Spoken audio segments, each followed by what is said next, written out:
I'm gonna run at them. And then it was Muerta Legion Commander against the Phoenix. Yeah. And he kind of just gave away the lane. So that kind of lesson has to be learned. Got to tighten up with those kind of moves because he seems so eager. Spent his last Fire Spirit and then Tofu just killed him. This Muerta offers so much damage just right clicking. I do think Legion is a little bit worse for Phoenix to have to deal with than a Doom. Doom is, pretty straightforward. He doesn't have a Dispel. You can just attack speed slow him and he's going to struggle to even get the Infernal Blade on you. Whereas Legion all of a sudden can turn stuff around with the press the attack. And the Retaliate still functions even if he gets attack speed slowed. The Wolves here from Passion already moving into position to scout out. And look for any vision mid. Also lurking over by the Dire Ancients. Watson even going up and collecting the top watcher. He wants to see everything. 30 seconds to battle. And mostly we just see Dire holding their high grounds. Used to have a big meta of teams always smoking out as 5, going for kills, and then that has shifted. Like the last 12 months, it's evolved into so much just smoking and holding every high ground, holding and taking on every ramp. This is the norm now. We see it. People just being ready for the opponent smoke. Yeah, it's like guarding 2 runes from high grounds and then seeing if you can get a 3rd. Yeah. That's all about efficiency. Celery already giving it to this hoodwink up at top, but now the Wolves arrive in that situation you were talking about. 2.5 or even, how much of a hero is a wolf? Half a hero? At this stage, almost a full, yeah. At this stage, a full hero? At this stage, it almost counts as a full hero. They do a lot of damage. Lich going out for the D ward. Takes a few pot shots for it, but still worth it, clearing his small camp. Yeah, Watson also down to around half health, but I'll tango back up. Should be alright. Yeah. Think about Liches, he wants to play close to the lane, because otherwise, if he goes off on a skirmish somewhere else, he's not going to get any mana, since he has no regen. He needs to be near these creeps when they die. Hoodwink getting a good kind of trading there as Celery popped a mango, ran towards the Lycan for a Frost Blast. That's good stuff. They use the wolf to block the small camp, so the hoodwink is free to keep harassing instead. Nice. Good micro buy, Batjuk. Yeah, keeping the attention of the Lich and keeping him in lane. Does get a sentry down in the large camp though. Creeps had already spawned, so we'll see if Passion are able to utilize it at all. So far, very nice play by Passion's off lane. Invoker versus Pango. Pango decent early on, but then Invoker starts to pick things up as usual, right? I think so, but Quinn doing great with last hitting so far, 5 and 4. Invoker should be having a good time in this lane, but of course Quinn has quite a few games on this real hero. Unlimited experience. Even in 2025. In 2025. Do you think in 2026 as well? Probably. Probably still Pango, yeah. I don't see anything changing. It's just one of those comfort heroes for mid and pro teams. It brings so much with the Pango role. It makes fights easy to play. A big Radiant Wave down here. Ace and Tofu have kind of stacked it up. Yeah, it's pushing, but the Phoenix with a nice little split, pulling the creeps away. And grabs a bunch of them. Tofu. Gonna try and drag as many as he can. Kind of annoying though, as a ranged hero tanking a couple of melee creeps there. Needs the help of Ace. Yeah, you use a lot of HP quickly. And the big creep. Who does it go to? A little bit early on the nuke. Phoenix. He gets it. Hopefully just impatient. Meanwhile, we have a pull on the top side as well. It's going to be Hoodwink securing the first of the Warpine Raiders. Nice little acorn shot. And then the fight over the Lotuses. Hoodwink plus 2 wolves running straight towards Celery. Nice Celery clicking. got it? No, the Hoodwink has it. You gotta make sure your hero is already facing into the Lotus. Get ready. Yeah, no turn time allowed. Exactly. Or permitted. I think it's going well for the Ursa. Well, down at bottom, Tofu. Very low. The calling's placed though, and he pops the Fairy Fire as Ace gives the damage to Cracker, but First Blood is there for Crystallize. Almost at the exact same time as the Phoenix fell. Oh, that feels great. Getting the first blood on your Spectre. Always want to have a good start on this hero so she can start bullying people across the map. The earlier she gets the Orchid timing, the better. Ace does get a bunch of experience. You're getting that kill feels nice for him as well, but yeah, having a hard carry. Pop off in lane, definitely. Feels good there for Passion. Overall, very even though across the board. The last hits for all these cores quite close. Nobody's really trailing behind or anything. Lycan's doing quite well on the top lane is the one thing to remark on. I think the first harassment they did before the lane started has helped this lane a lot. Yeah, it's just as you said, right? They focused the Lich, made sure that Lich couldn't play back, and now they're turning on the Ursa. The Watson's kind of struggling at half HP to stay on the waves. Yeah, and Lich, out of resources, doesn't have more mangoes to his name, so not the easiest to keep harassing. Now, yeah, Lycan with 9 denies, Doom with 10. Quite a lot of denies coming out with these offlane heroes already. Mid as well. Tons of denies on the Pango. Yeah. Fresh wave arriving in for Niche. So he should be able to catch up and maybe even overtake the Pango. As Quinn goes bottom for the bounty rune. Tracker denies it right in front of him. That feels bad. Ran all the way there and didn't get a refill. He's still high on resources, so it's not the end of the world by any means, but it does feel a little bit bad for him long running. Good heads up with play. the frost creep. Yeah, that's an amazing one. 25% slow. It really adds up. It just keeps chasing you.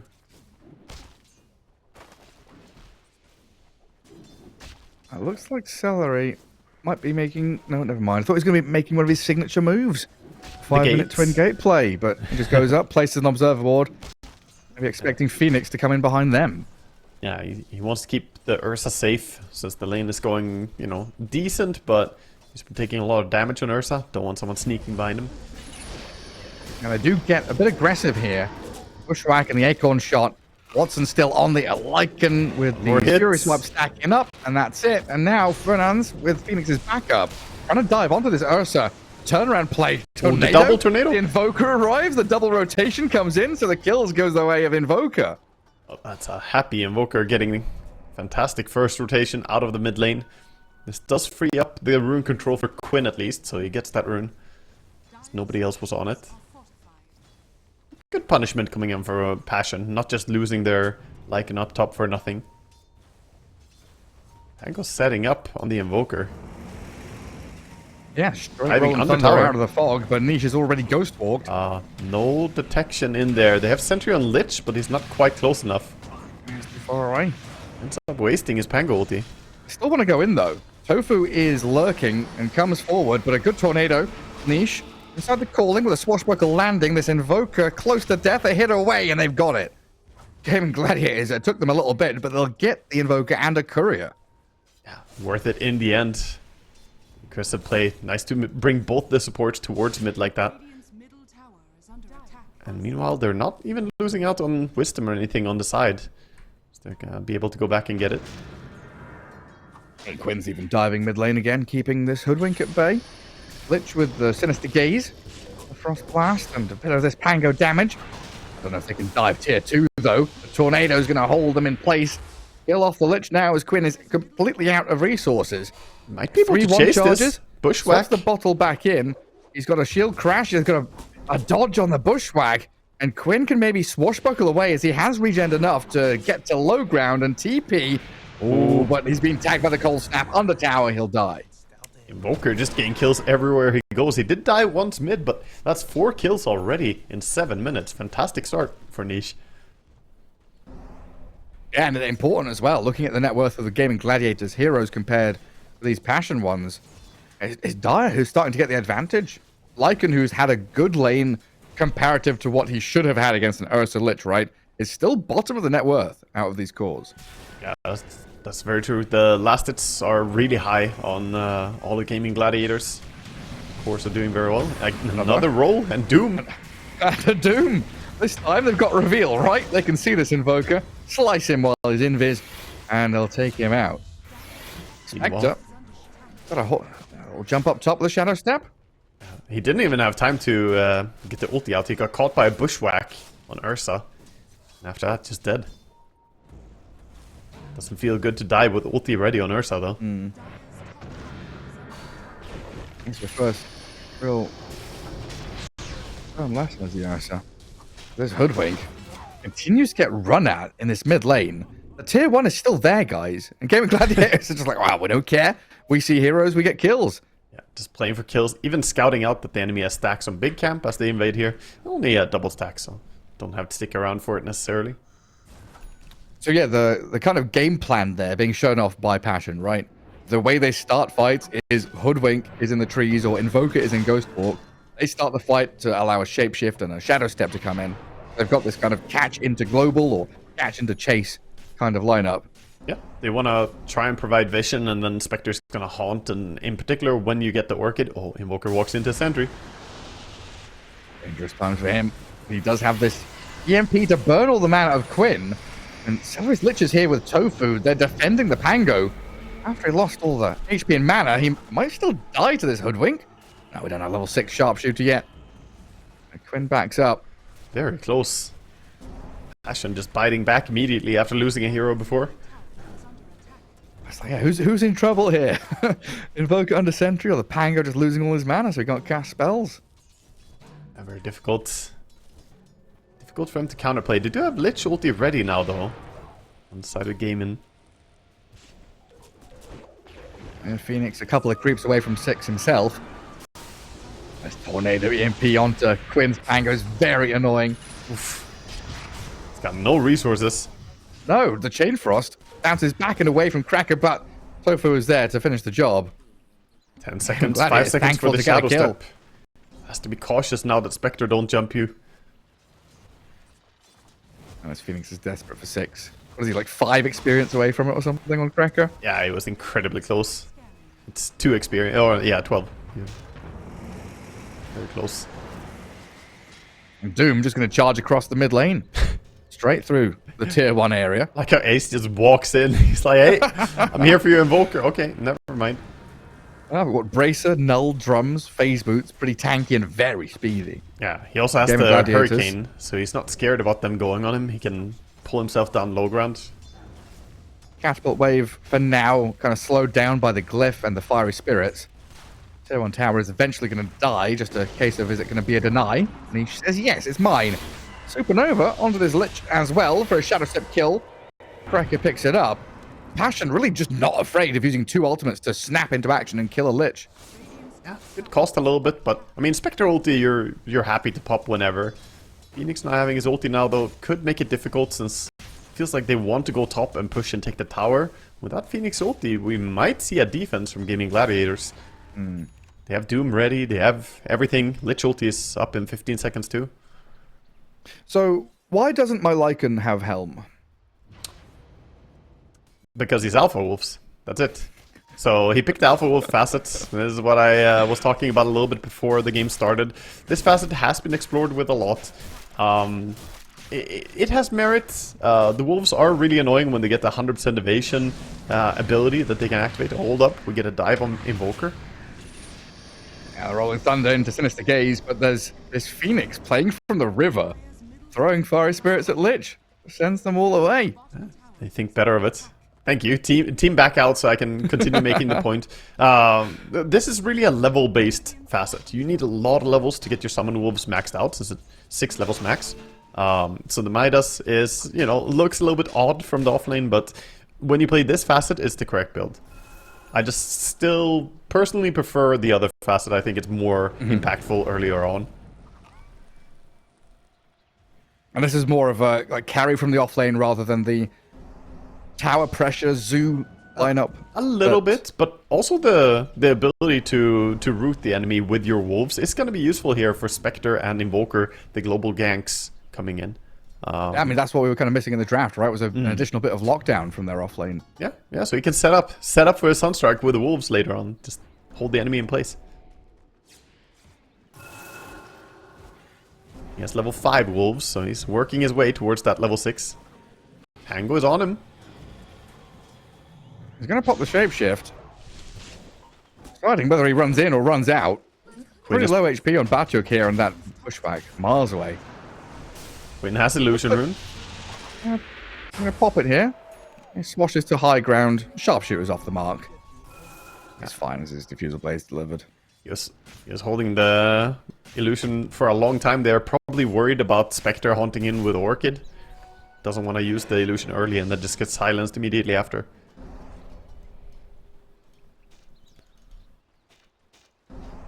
Looks like we're gonna have the drums into Echo Saber build coming out from Ace on his Doom. The Harpoon is coming. Very cool. Pango. Frost Shield's going to protect him as Crystallize jumps in, then out. Tornado doesn't clip onto Quinn. And then Ice Wall's dropped there to keep Watson back. So Quinn spends the Rolling Thunder and there's, no chase yet. Yeah, I mean... for Gaimin Gladiators. They only had Ursa in there. He's like, catch them. And Ursa's like, I can't. Level 1 Earth Shock is not going to stop the Invoker from running away. Ursa is back to farming, working on that Battle Fury. I want to say a small window now for Passion to be able to do stuff. No Lich ulti and Pango roll on cooldown, but Diffusal Pango is very strong even without the ulti. Yeah, they probably want Shapeshift and Shadow Step. Both teams now content just to dip back to their side of the river. Yeah, bottom lane, looking at Doom a bit, but he is not the easiest kill to get. He's so quick, man. Side Even with a steps. Spectral Dagger on him. Stepping all over you. And he's got that Dire Observer Ward to play around as well. So Ace pretty protected down here. He can farm quite safely. He's got the Alpha Wolf as well, so going for that right-click style of play. It's pretty nasty if he gets enough levels, and right now he's higher level than all of the Radiant heroes. So 15% bonus damage to lower level heroes means he will crit for a lot of damage with the Wolf critical.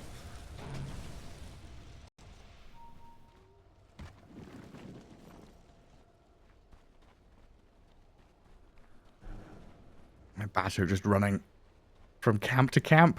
Farm through all these ancients. Punch away at them. Yeah. Saber not that far away. I've tried this, by the way. The wolves at level 6 can solo kill ancient camps. Because of Lycan recently getting the buff that wolves also get bonus damage to cramps. So if you use the evasion on the wolves correctly and micro, you can actually farm the ancient camps quite easily. Oh, his Apex, Apex, oh, hang on, Doom. Pushback, Sharpshooter, he pops a big Lotus. There's Spectre on him. Took Shapeshift there, gets the damage in. Good takedown. Oh, very nice. Yeah, the Apex Predator thing works on the wolves now. So pair that up with the Alpha Wolves. You can actually just send in your wolves to the enemy ancients and steal them. God, that's powerful. Yeah. Unless the enemy stack their ancients, then then you can't steal them anymore. So sometimes useful.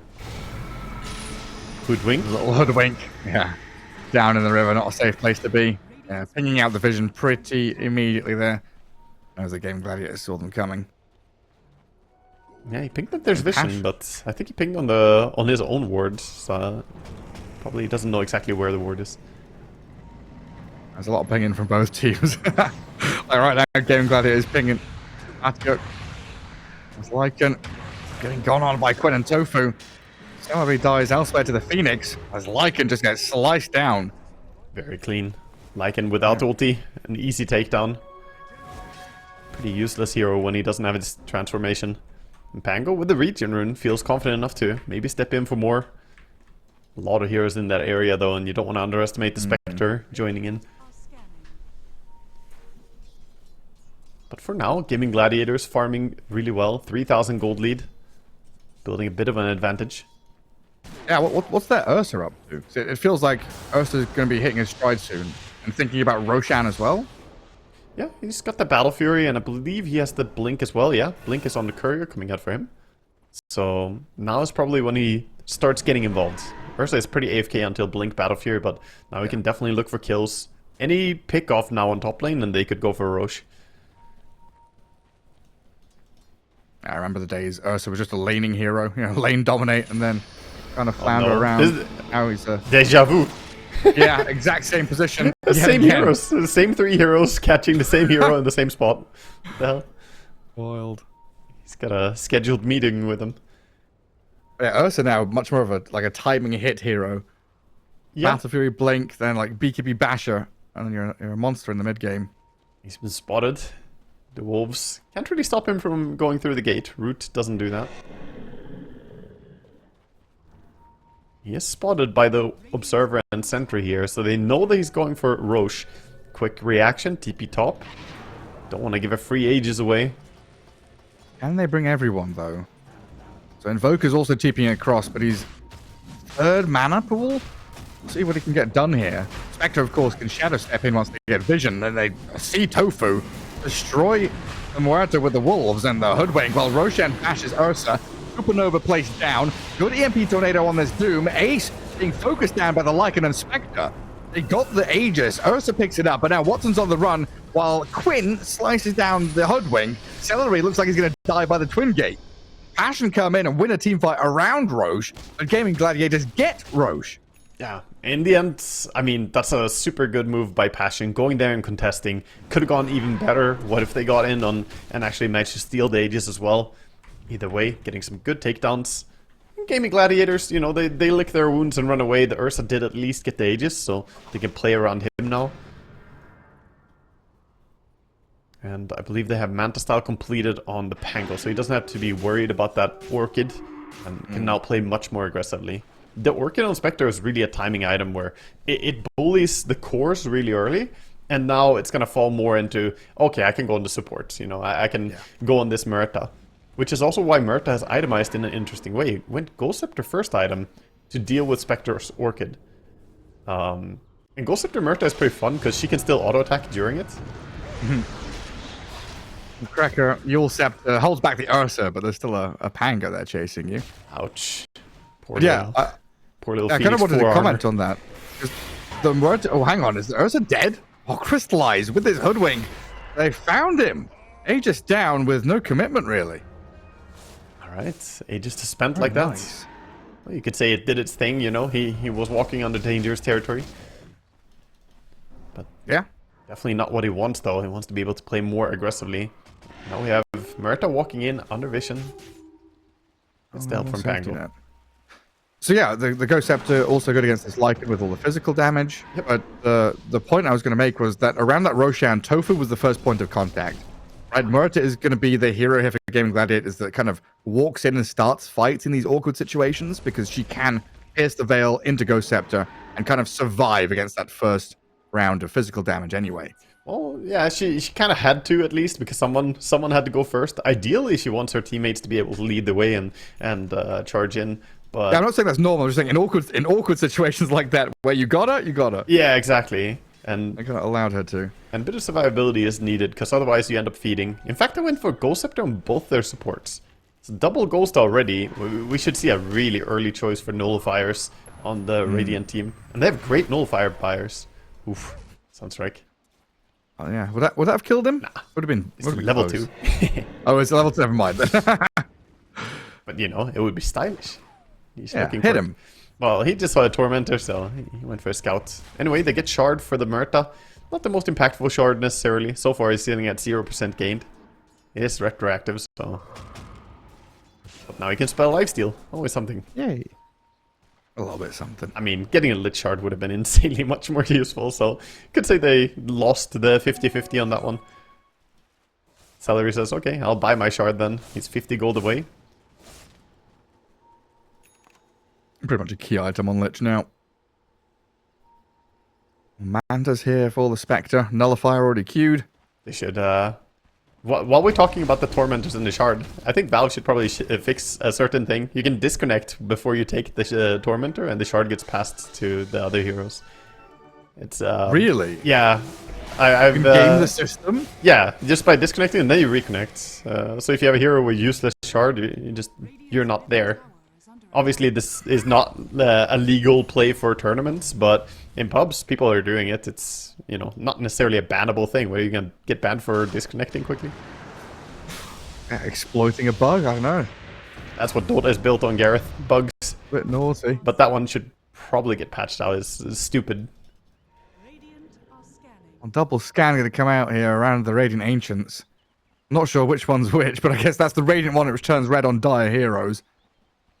Passion will know that a move is being made from east to west, and Gaimin Gladiators, yeah, not coming into contact with anything apart from some Ancients in the tier 1 tower up there.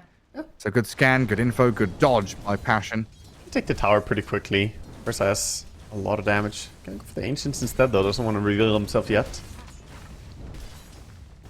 7k leads. Gaimin Gladiators are overall looking more comfortable on the map, playing much more aggressively and invading territory, whereas Passion, despite them having a really strong lineup looking for pickoffs, they're not willing to take those big team fights. Because that's where you and I pointed out, like, this draft is a bit weird for, like, locking people down. You don't really have the catch. Yeah, it's like triple scaling cores, not much lockdown, a lot of pick, and it's like pick and play, right? Someone finds a pick off, a little bit of vision, then you play towards that. It's not a build momentum steamroller draft by any means. Pango is out of mana. They're gonna get spotted out. The roots on Watson hold the Ursa back. Annoying wolves. Lotus gets used to get the Ursa topped off.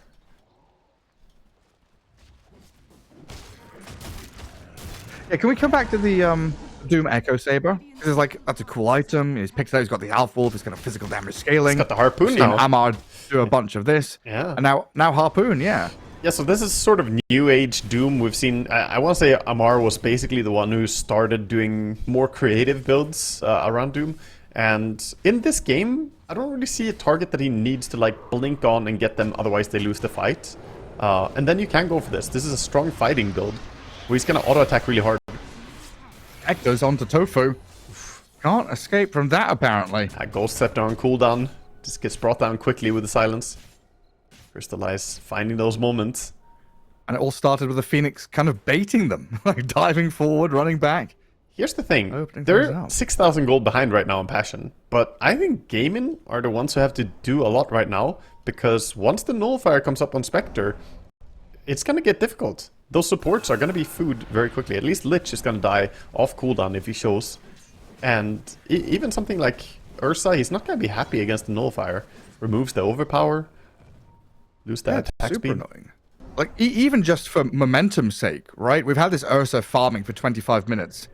And it doesn't feel like Watson has had the, big bang for your buck impact. Oh, no.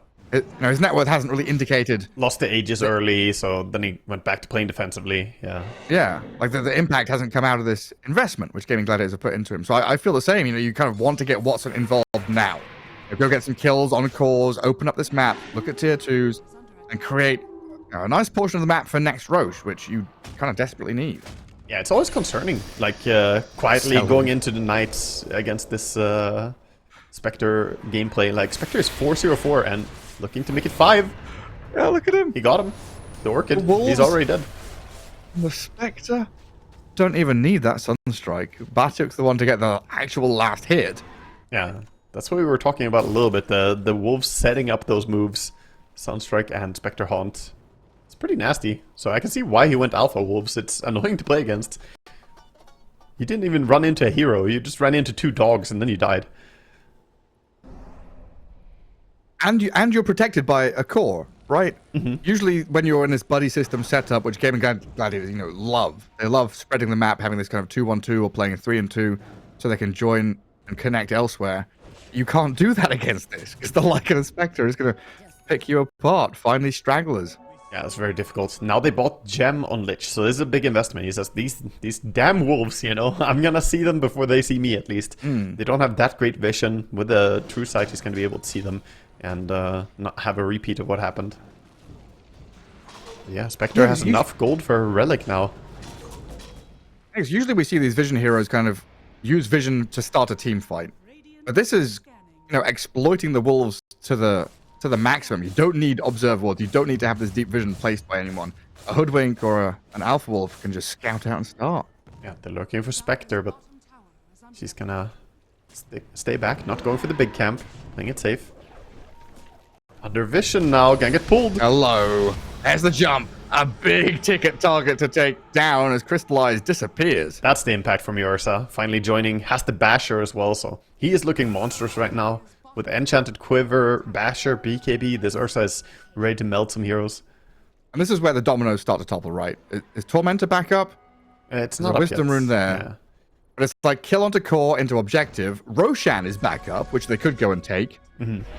Yeah, Roche is the big objective that you want to go towards. Get yourself that. Looks like he has queued up a disperser on the Ursa as well. I like that. More dispels are needed. Probably better to get that than going for something like Satanic here. And as you mentioned, they want to go for Roche, get the Aegis on Ursa, and then turn up the pace. Because right now, 400 gold towards that Nullifier. And it's not going to be the only Nullifier. The Lycan has queued up his. I think that's correct as well. In this game, you need more than one. One for Ursa and one for one of the support. Pango has the gem, can see the Invoker. No way out for They're him. rolling on him. With the help of Tofu. Good setup there by Quinn and Tofu to get the kill. Very nice. No way out for him. Yasha is complete on the Doom. Actually, his Sanch Yasha is complete. He has Sanch on Courier as well, so he's got the speed build online. Dire's middle tower And it's pretty hard to get away from a Doom with the Harpoon, Sanch Yasha, drums, face boots. He runs after you. You better hope that you're quick. It's also kind of hard to stand your ground and fight him, right? Like, Yeah. usually a Doom is either chasing you with Doom on you and he's Scorched Earth sprinting forward, or he's kind of dooming someone then running away, or resetting. And here it's standing and fighting. And Watson finds yet another takedown on Phoenix. But then the Lich is jumped by the Wolves and Crystallize. So support for support there. Illusions and Dogs chasing Ace, taking quite a bit of damage from them, but it's gonna be fine, of course. Spectre already out. Super toxic, man. Yeah, I mean, it's so uninteractive to play support against the Spectre with Orchid and Nullifier. What do? You just show anywhere. It's not even about showing. Now you have Wolves scouting you, so he's trying to play off-map, trying to be sneaky, but not that easy. God, I just had flashbacks to the old Doomstick. The Yeah. old Nullifier and Bloodthorn, where you were Oh. silenced and muted. Oh, dude, I love that. I used to buy that all the time on TA. Those were the days. Yeah. Everyone you could didn't be need Bloodthorn, Doom. right? It was just Nullifier Orchid. Yeah, Nullifier Orchid, and you had the Doom combo. That was so nice. And people couldn't do anything. No, you can't.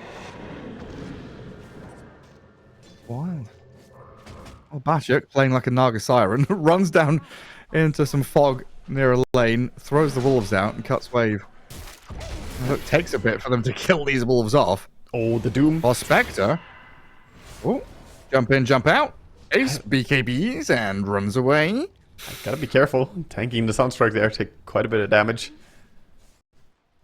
So he's pretty low right now. It could be hard for him to take a fight until he's healed up. bottom tower Yeah, all these delay tactics have, got them to the like a Nullifier. They've hit these item timings. Now they're kind of, waiting for Aghanim Spectre and BKB Invoker. With 3 scaling cores, they're looking towards the late game and relishing that idea of dragging this game out. Waiting out this Aegis on the Ursa, bypassing his timings. I want to say that overall they're doing a great job on Passion, basically ghost pushing, right? This term of not showing yourself in the side lanes, just pushing out with Forge Spirits, pushing out with Wolves, maybe using some Fire Spirits from the Fog of War. They're keeping all the lanes out because they want to go to late game. They want Spectre to have time to grow. And this Aegis, 2 minutes on it, you need to start getting towards those tier 2 tower. Get some objective. That said, the Ursa has 5k gold, so he's also getting real big during this. Yeah, he's 20k net worth, and he blinks away from that tornado. Got the reflexes, catching of him right course. You ready? Looks like he queued back the Satanic, perhaps respecting the amount of damage coming out from Passion. Earlier had an idea for that Disperser, but it's so annoying. These Wolves, 100% evasion. At least they have Quiver on the Ursa.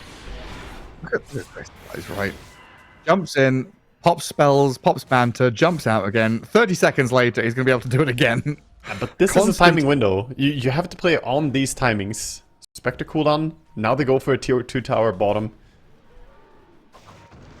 It's not the longest cooldown. It's not like a Enigma Black Hole, but that means you have to be much more decisive in abusing it. When it's on cooldown, go quickly. Because 10 seconds from now, it's back again. radiant structures are fortified. I'm just non-stop poking out this Spectre. Yeah, he would love Top to force lane. out some BKBs or some useless usage of abilities. Maybe he will jump mid on the Doom as well. Pinging him already. Phoenix is going there. Phoenix doesn't have the Hex yet. Very close to it. 120 gold and Phoenix would have had Hex. So Could have been a kill. close. Take the mid wave and get it. But yeah, top tier 2 dead. That's all pushed out. Invoker's going to go in behind the wave bottom. Forge Spirits, all his spells to clear that. But Nisha's stuck around while has Blink Doom now. TP's down here. He Oh, jumps the in Manta. towards this Invoker, but Ghost walks away. The Manta style was mid-animation there. The arms were up. Meanwhile, Lycan shapeshifted, turning and fighting Muerta. Batu trying to run away with a Chain Frost on him while Crystallize. Stuck in the calling. Oh no, he's stuck. Trying to run away, feared back in with a dead shot, and this Spectre taken down by Celery. On strike, not going to land there. The Lich juking around the Wolf and the Sunstrike to stay alive. Man, that was massive. Got messed up by the Lich grabbed the Spectre immediately, and then the fear from the calling came in, and just repeatedly getting feared as silenced from the calling. It's really nice by the supports on the Gaimin Gladiators. And now Watson can start opening up on some objectives again. Gets 2 hits on the tier 2 tower and runs away. And the Pango. Don't have a Spectre, but don't need it. Damage is there, and that's gem recovered. What was the control there? Just starting with the Hoodwink?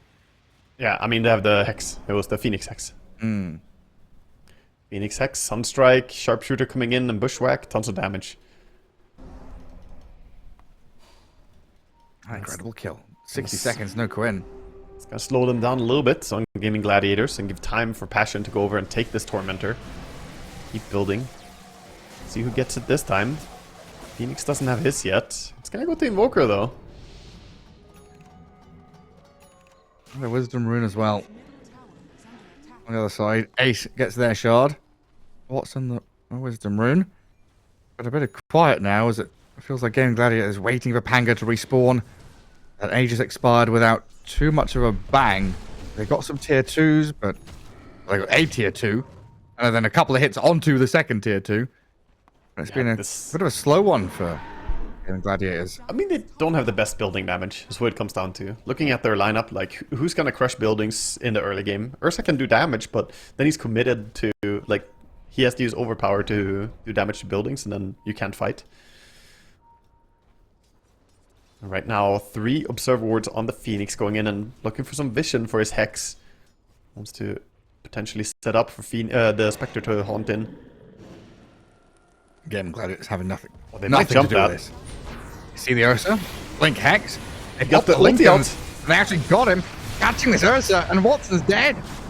The Phoenix is going to get off the Supernova after being feared. Tornado not going to protect him, though, as the BKB comes out for Ace. Quinn rolling towards the Hoodwink. They've got the Harpoon back, but Bachuk realizing he can't keep chasing that. While Ace dooms the Invoker, BKB's up for him. Hoodwink back into the tree line, and this Lycan running rampant back in and out of this fight, while Ace and Quinn kind of struggling to stick on the target. Now they see the Spectre, they can aim for Crystallize. Celery's dead to Bachuk in the back, though. They've killed the Spectre, the big target down, and Gaimin Gladiators, even after losing Ursa, able to fight back real strong around this Doom and Pango, bringing the pain. Yeah, they used so many resources to bring down the Ursa first there, and to take the fight afterwards was just a little bit too tall of an order for them.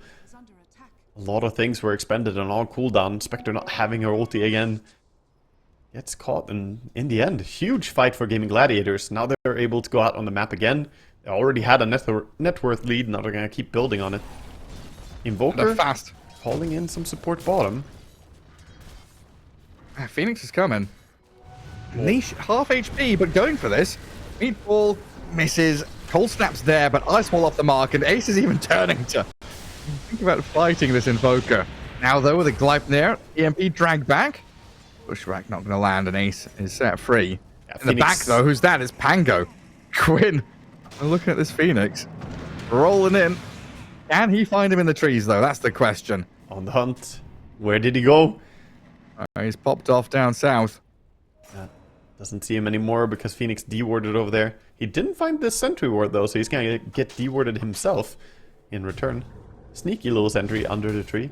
And back to Roche. This is Aghanim's Roche. Absolutely amazing for the Ursa to get his hands on this. Ursa did get the shard jump out before they jumped him, but he couldn't get his ulti going as well. Dove him top. Yeah, they're pretty fast roach spawn, handy for Gaimin Gladiators there as well.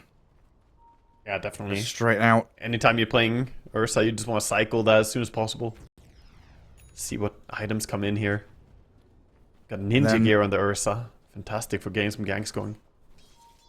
Passion back to plan A. Cutting waves. Sending all these heroes to the dire side of the river. Pressing out lanes.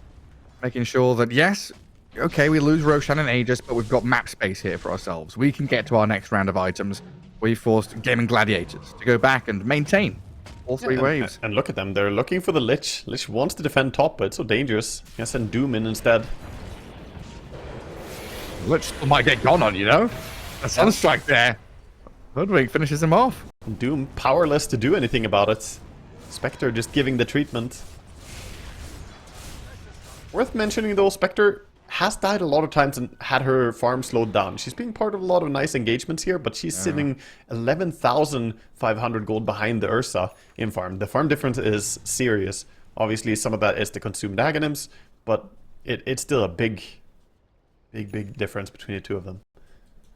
And with the Lincolns now on Ursa, he doesn't have to be so worried about the insta-hex or Spectre haunting him. Radiant's middle tower is under attack. Cracker did a good job in that top fight, though, using the Lincoln's pop Yules into the Hex. To set things up for himself. Tofu down bottom. Shadowblade up. Scouting and hunting for the Spectre. They might just be able to close in around her. Looks like he gets out in time. They're gonna see the track, but can't really catch her in the base.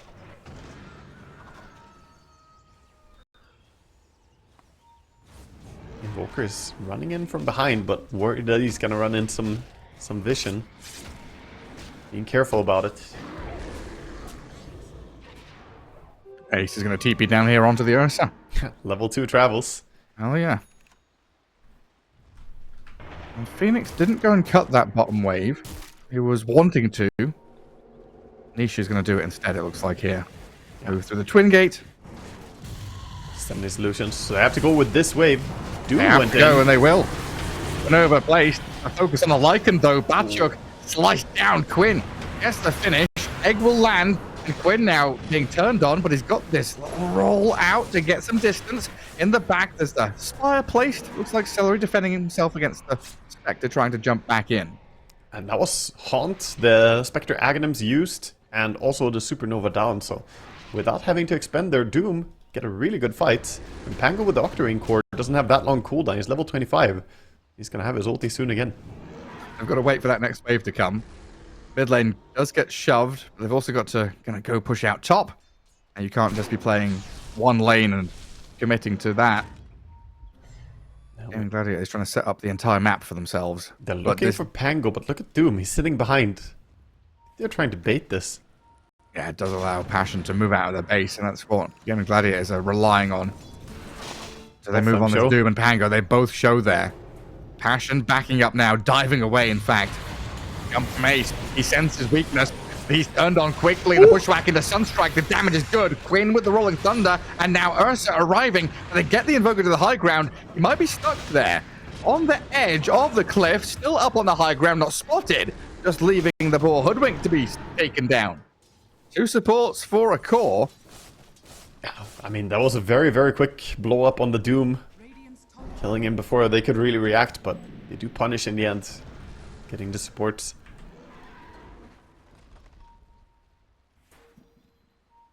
Back to fixing lanes. Quinn would be very happy to find the Arcane Rune down bottom. We'll get it. The Spectre is trying to just shove out the lane. Pango is coming for you. Hey, Quinn just running from one side of the map to the other. There's the Spectre. There's his Invoker. Oh, you're Invis as well. Uh-oh. There's my reveal. Oh, He got him. He gets it. TP cancel. Now where's the rest of the team? It's Tofu arriving. 2 of them And got it. time here to help Quinn take down Crystallize. Spectre's not really got anything to escape, so just tap down little by little. Very unfortunate attempt at TPing out there. Doom as well, or Ursa, sorry, on the hunt for the Invoker. Yeah, it does have dire vision up on that high ground near the Ancients. All these level 2 travels. Pango just joins Ursa as well. They're starting to be very global. It's like they're playing against a full team of Nature's Prophet soon. That's how Passion have been playing, though, right? They're playing against 5 Nagas. Yeah. They're just hiding behind, you know, trees, creep waves, cutting, playing enemy side of the map. Passion have done an exceptional job of just dragging this game as late as possible to make sure chaos ensues. But Gaimin Gladiators are using all these timings very well to get Roshans, get Aegis, open up the map for themselves, and systematically pushing back. Yeah, they've been doing great at just delaying the game, but Spectre has not been allowed to just farm and thrive. That means Gaimin Gladiators. They're the ones who are just much richer. Now 24k net worth lead coming down mid. Yeah, and now they've got a Captain Invoker. There's the Frost Assassin coming in. Niche BKB escaping for now, but Quinn is there. With a final jump over with a shield crash during Rolling Thunder. Now with the banner up, it's tier 3 time. Back to dead for 10. Invoker has buyback, but currently dead for 70. A glyph used up by Passion to hold them back. Yeah. Ursa is waiting for his Abyssal Blade. Could go before then as well, but with Abyssal he could definitely jump again. 5 seconds cooldown. The Echo Saber Doom hitting this building pretty hard. Tier 3 down. Watson just looking for a target that he can jump. Hoodwink. Phoenix. They dive, they move forward. They hex on a Pango, but Ace, he's going to harpoon into the back and doom the Hoodwink up. While Lycan runs in, but the Abyssal Blade stuns him. Atchuk already shredded during his BKB, so he's got to run. Now with a Supernova Sunray forcing Gaimin Gladiators away, Passion have expended pretty much everything they've got. They still lose their Hoodwink. Invoker's still dead with buyback available. He's not used it. And Passion kind of in disarray now as the Ursa jumps the Lycan again. Fueled up and sent back. So go back and kill the buildings. Invoker's respawning, alone, but please. There's no Lycan ulti, so it's not really that easy to take a fight without Lycan being impactful at all at this stage. Also has to be careful, still has the Fury Swipes on him. Don't get too close to that Ursa. Holding this, they will need some fantastic Hex bursts. It's so hard to see the angle here for Passion now. Okay, good mana burn onto the Doom at least. He has no resources anymore. Pango goes in, just looking, rolling around. Going all the way down the bottom lane where they started on Crystallize. Daggers out of the base and back in again. The Gaimin Gladiators rebuffed for now. Passion hold on to the lane up at top at least. Ace is gonna TP back base. He says, guys, I have no mana. Can't really fight. Gotta fix this top lane anyway. And then, is that an instant Roshan spawn, like, again? I feel like it. I haven't really been staring at the timer, but yeah, very fast spawns, it feels like. So this one, I looked at the timer tick down from like 10, and then I stopped looking when it hit 3, and I was like, I'll look at it in a second. So that was like a less than 10 second spawn. Second Roshan was like less than 30 second spawn. I think the first one was definitely in that area as well. This feels amazing. Getting quick Roshes when you have an Ursa lineup. It's just fantastic. 36k lead after taking those buildings down. Look at bottom, sneaking in. They want Spectre. Crystallize. Oh, the Rolling Thunder's there, and the Doom on top. Crystallize caught completely. Dead for 90. Nowhere safe. The Shadow Blade on the Murta just sets that up. You can see the travel in, but by the time he saw that, it's too late. She has buyback, and they see that Roshan's alive. Yeah, they're trying to take the Roche, in fact. Attempting to take the Roche before Ursa gets his hands on it. It's a nice play, actually. Yeah, it looks like they've got it as well. Gaimin Gladiators, though, are in your base. Feels like they know something's up. Nobody's defending tier 4s. There's creeps inside the Radiant's base. So Gaimin go for tier 3 top. Passion starting to filter back. Hoodwink not TPing. The rest of the team, though, facing off against this push. Kill off the banner, and tier 3 is protected. Ursa would be happy to jump anyone right now. Sitting mid. As the jump Phoenix. Right onto the Phoenix. Annihilated while they get the Spire and the Chain Frost on Invoker. Aegis gone. So Watson during that BKB gets a good couple of kills. Also buyback out of the Phoenix and the Spectre now. They get onto the Doom. Ace has BKB though. Gets away from the Sunray damage, and Gaimin Gladiators resetting. Ufu and Celery gonna drag back into the Bushwhack. So good support kills by Passion, as Gaimin Gladiators will fully retreat now. Back out. Those were expensive buybacks, but Passion do hold. Losing only a tier 3 tower, still having their racks. This butterfly on Lycan makes him a bit stronger than he was before. Now he can stand his ground against the Ursa a little bit. Actually has pretty high DPS with a Mindbreaker as well. Slaps for about 600 damage a hit. No, it's a big bad wolf. They take down his support, but problem is still those cores on the Gaimin Gladiator side. They do not die easily. With the Ascetic Cap on the Pango, Assault Cuirass, it's just a lot to go through. I love this. Such a Gaimin Gladiators move, right? This very decisive, defensive, I just hold realized behind something. barracks, you know? I just realized something. The Lycan spamming Howl triggers the Ascetic Cap. Because you get howled globally. So Really? it's a way to put Ascetic Cap on cooldown. It's just Lycan pressing Howl. I did not know that, but I'll put that in my bag of random knowledge. I mean, that's kind of useful. If you want to go for a fight, you just howl, Bag of trigger tricks, them. huh? Yeah, I mean, it's useful. Ascetic Cap can be a game-winning item, so having a way to work around it is nice. Yeah, just pick Lycan and howl. I mean, yeah. Little bits of knowledge. That's what Dota's built on. There's so many weird interactions in Dota. I bet you most players never saw that one. No. And I remember I had to sit down for an hour and study the rage, rage, Yule's, BKB tick mechanics with like arrow over the top of it, stuns landing, projectiles. Yep. Trying to figure out how the hell all that shit worked back in the day. Yeah, true. And back when OD was a pick. Outwell Devourer was popular. Oh, gross. So was Marana. I do not miss him. No. At least Lifesteal was back in a fun way. Gaimin Gladiators here. Arcane Rune for Quinn. 3 heroes smoked up, and they've got 2 lanes pushing in after taking those 2 lanes of barracks. And we see Passion just unable to go out on the map.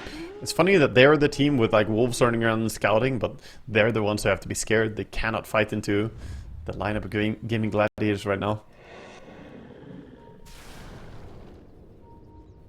Inspector finally going back for that Bloodthorn. It's gonna be a late Bloodthorn, but just hasn't been able to farm in top. Yeah. For Goodwin now, shows on the it's- wave. Tries to slip away, but Quinn and Ace are there with these boots of travels. No Down way the out. bottom, Watson. After you get blinked by Overwhelming Blink plus Shivas, it's way too much slow. Invoker might be in trouble here. It's Smoke breaks. He sees the Ursa first. Pops the Lincoln, gets the Hex. BKB up from the Invoker is not going to protect you against an Ursa's physical damage. Invoker dead for 90, and now this Lycan's walked in with a shapeshift. Sunray towards Watson, who's on the cliff. Stuck up there, but Earthshock's down. Now hits back into Lycan again. Watson's still alive somehow. Dodges the damage, stays up and running. 3 heroes gone, no buyback on Passion, and down goes the Phoenix. Good game called. GG gets called as they don't have any buybacks, no way to keep defending, and it was a slow, grindy game, but Gaimin Gladiators, they just kept outfarming them, owned more of the map for the entirety of the game, and most importantly, were in control of that Roshan for the first 3 Roshes, which really just added a lot to their control on the map. That gives them so much. I'm still not sold that Weaver was the call. Again, seeing the Bounty Hunter as well. Just in my opinion, that matchup is annoying for Weaver because you rely a lot on your invisibility. And Bounty is one of those heroes who can set up on the Weaver when he's farming. You just sneak up on him and track him, hit him, and your team is there. Gaimin Gladiators out with their smoke already. A game ahead in this best of 3 here in the upper bracket. Yeah, Snot Rocket build is going to be the build for Bristleback, so but you can bring that big minus armor. That's what we've been seeing from the offlane. This Snot Rocket. Usually a pipe from these offlane Bristlebacks in that kind of scenario, but I don't know, do we need pipe this game against all the physical damage of Gaimin, or do we look at a Crimson, maybe? Crimson looks nicer, I think. But yeah, I mean, pipe is never really bad. There's still a Lich and a Phoenix, so the supports definitely gonna, or the supports, the magic damage is still gonna come in. Phoenix being a core, but Bounty also throws in a lot of damage with shurikens. So maybe he still goes for the pipe, who knows? I'm going to make that same mistake over and over. I see the Lich and Right. Phoenix together, and it's just like, those are the supports. That's hey? the sup duo, yeah, but no, it's Ace on the Phoenix. We get a core Phoenix. He's gonna be Shiva's rushing most likely. We'll see a lot of Shiva's Rush. I already see the quick buy. He has the Veil in there. God, what did he do last time? It was like Shiva's Rush, Boots of Travel, Heart, Sanjin Yasha, I think that he did. He had a really sick Phoenix game. That sounds pretty nice. Sounds like a quality game when you don't have to go for any form of dispel on yourself. Just be big and bad. Yeah, then a refresher orb to round it off. And he had a spectacular game. Battle begins. There's the Lice trying to steal. Okay, I get it. Ace too quick. Ace and Celery. And Batuk and Niche get a couple of the other ones. And Ace with Tofu here already setting up for a bit of aggression onto this Weaver. Yeah. Anyone to show up? Are they trying to kill range creep early? Yeah, they are. The Phoenix Is that can't gonna kill get the entire denied? wave, but... Deny? Nice stuff Okay. coming in. And now Cracker with Crystallize here. Blood Grenade's getting thrown. Ace Ace is dead. dropping low, and Ace is dead. Tofu's going to turn and try and kill his Ogre, but I don't know if he's got enough damage. He does. Okay. Gets the kill. Strange start, though. Still awful for them. I mean, first creep wave is entirely dead without them getting a lot of the experience. Bounty does go in and get some of it, but Phoenix still sitting at no experience at all after first creep wave. That's awful. Yeah. I mean, what the plan there is to kill range creep early, and the lane pushes? Yeah, pretty much. But I don't know. It feels like their lane isn't weak enough that they would have to rely on doing that. If they just got to the lane, like level 1 Ogre doesn't have an ability. So I think they could just have, you know, played normally for the lane. I'll try something a little neat, and being punished for it. Passion happy up in that top lane. Bristleback pretty happy down here as well as he drags a couple of the melee creeps after denying a range creep. While the Hoodwink winning out in the sentry trade battle. Yeah. Still has a small camp block too. Exactly. Very nice. So he's in full control of the jungle camps. Yeah, bottom lane is going to be pretty easy farm for Drow, I think. Bristleback will find a fair amount himself, but Drow is under no real threat in this lane. Having Lich is just such a comfortable spot for any carry. And just lay in a bit of harassment onto the Batuk as well. And finally, what we haven't talked about, the Pango is sitting at 9 and 3 against the 5 and 0 Magnus. So Magnus not really doing that hot so far. Yeah, we've seen Sanctity. Yes, Playing Sanctity Magnus Magnus. Yeah. Yeah. And he was absolutely destroying some Pango players, but not this Pango player. Also not Sanctity. No. Different game, different story. It's fun to see how matchups can play out differently, but I do think that Niche is maybe just getting mechanically outplayed a bit on the mid lane. Yeah, I mean, Quinn on Pango, you know, thousands of hours. Some people play thousands of hours of Dota. Quinn has played thousands of hours of Pangolier in the mid lane, especially. I wonder how many games he has on Pango. Big spammer. Like, at the highest of pro levels. Yeah, that's true. Tons of games in top level Pro Dota. Side lanes still feeling pretty competitive though. The Bounty is trying to non-stop bully with Janata and Shuriken. That Keeping takes the Ogre Cracker down low. to half HP. Well, Niche spans the skewer on the Shockwave mid. Very low on this Magnus though, and Quinn just keeps denying under tower. 18-8 against the 9 and 1, so doubling last hits and having 7 more denies. Crushing it in the mid lane already. Yeah, absolutely. Just out CSing hard. And Batuk, yeah. I'm just having a good time though, in comparison. Yeah, Batuk is doing pretty fine. He got the early boots, which I think is smart in this lane. Playing against Drow and Lich, this double ranged heroes. If you don't have boots, you just get slowly kited and lose a lot of HP. Oh, Phoenix dies up top as Crystallize pops the Lotus to survive. And the Swarm of the Shikuchi. And Tofu was off dewarding, trying to block up that small camp again. Yeah, make sure that there are no pulls happening. It's also important to try and have sentries on the lane. He's got one a little bit further down, but if he goes too high up, Dire Sentry is gonna spot him. Of course, he doesn't have Invis yet, but I think quite likely you want to put a point into it on level 3. Could, of course, double down on Shuriken, get more damage as well.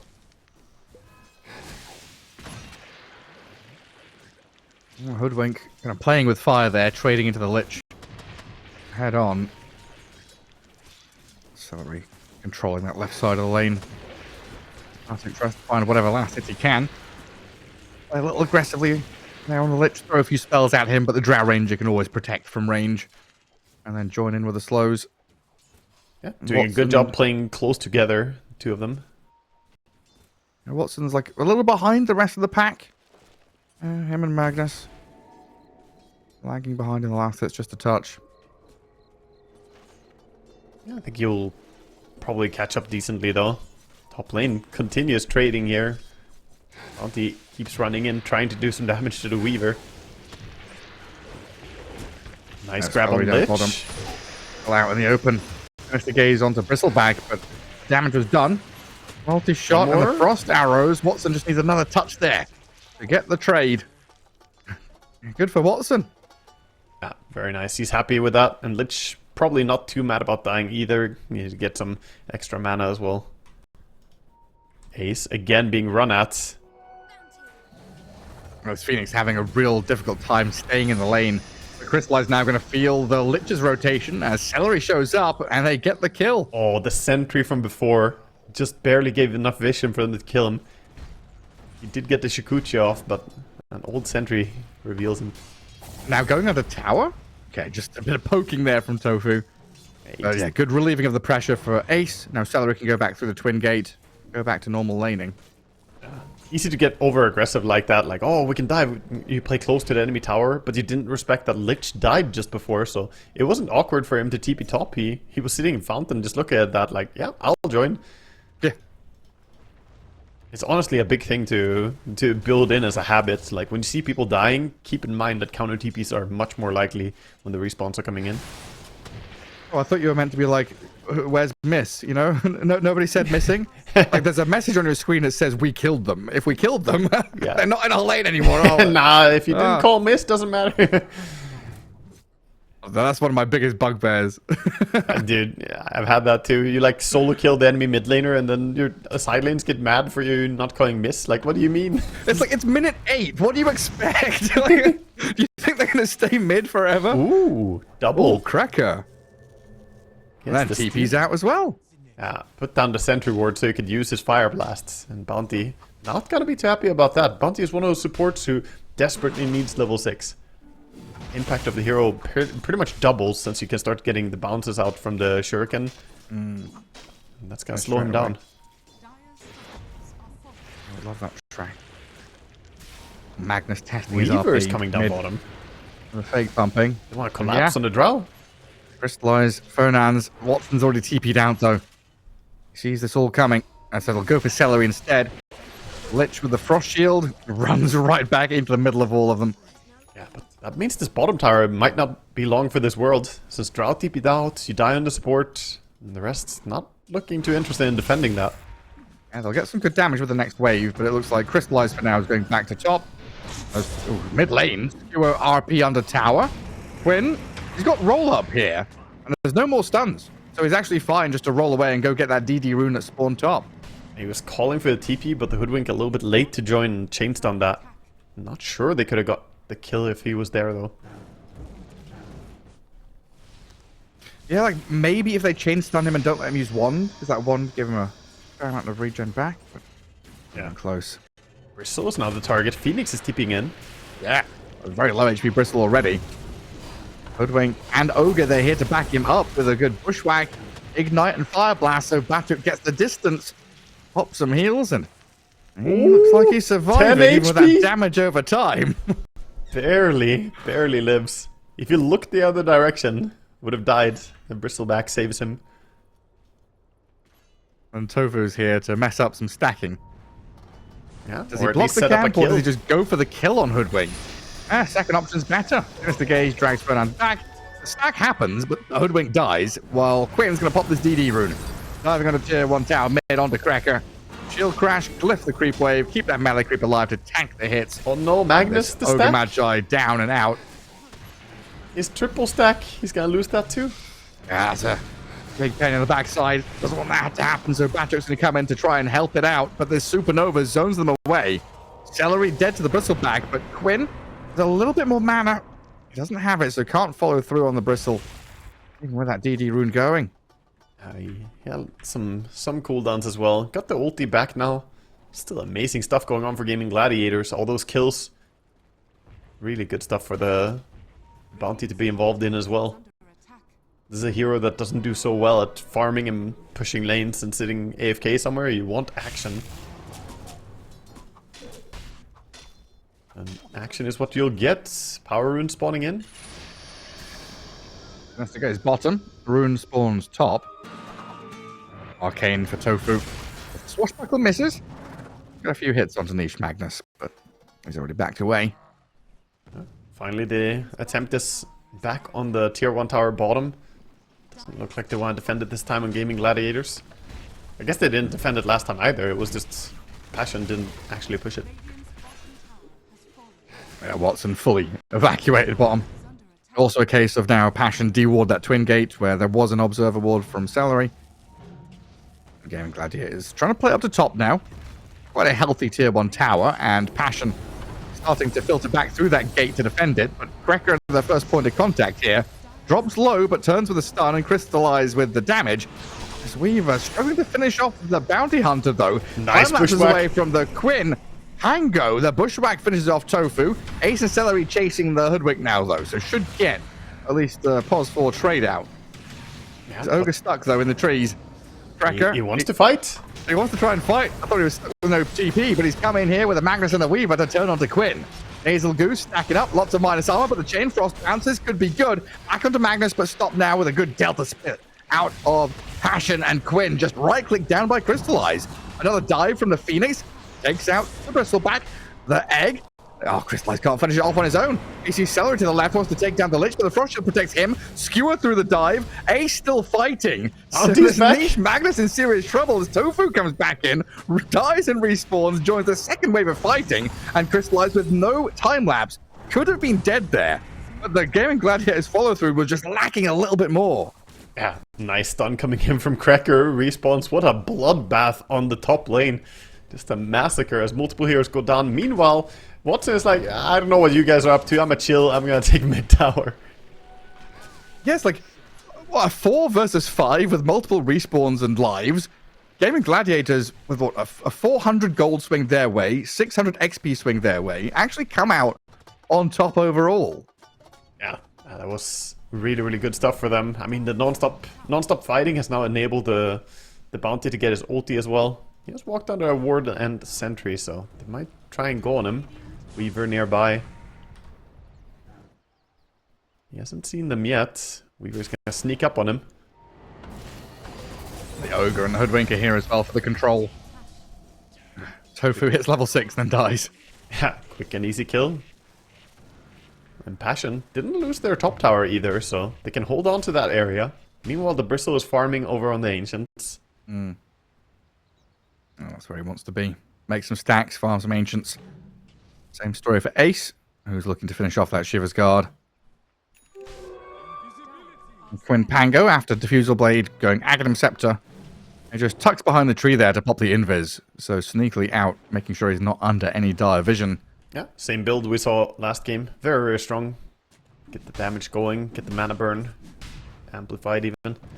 He sees the Magnus here. Niche. Our Observer Ward, I don't know, sees Celery coming.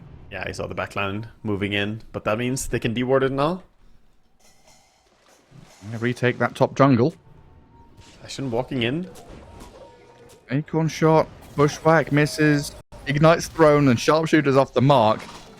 Crystallize throws the swarm at them, but Quinn right on top of this Ogre Magi, tracked up, Cracker in trouble.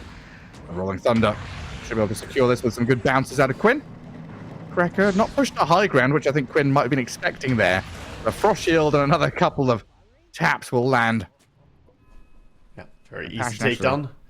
I saw them miss a lot of abilities and then just go in and punish based on that. Phoenix, meanwhile, has sat top, finally gets that tier 1 tower down. And honestly, Ace is the top farmed hero in the game. 7.5k gold. This Phoenix is huge. Yeah, man, just wait. It's coming. Now it's the Shiver's Guard, then it's the Boots of Travel, then he farms even more. I'm pretty sure he was top net worth of that other game for a long, long period. Yeah, he clearly knows what he's doing. Is under attack. See, yeah. He's holding his skill point. Wonder if he's just skilling up stats, is he? Are scanning. No Sunray at all? Phoenix? I think so. Oh, I wonder. Did he do it that? I think he don't put his skill remember doing point. it the other game. Yeah. Yeah, at level 11, he was leveling Sunray in the last time he played this. Okay, there we go. Cracker. Very low. We get a sharpshooter onto Ace, forcing the Supernova. Right clicks from the Weaver, the Magnus, and the Hoodwink. They're all there on time. Player's middle tower is under attack. Quick takedown. Huge kill to get. The biggest farmed hero on the map. This can push some of them towards their items as well. We have the Maelstrom coming out for the Weaver.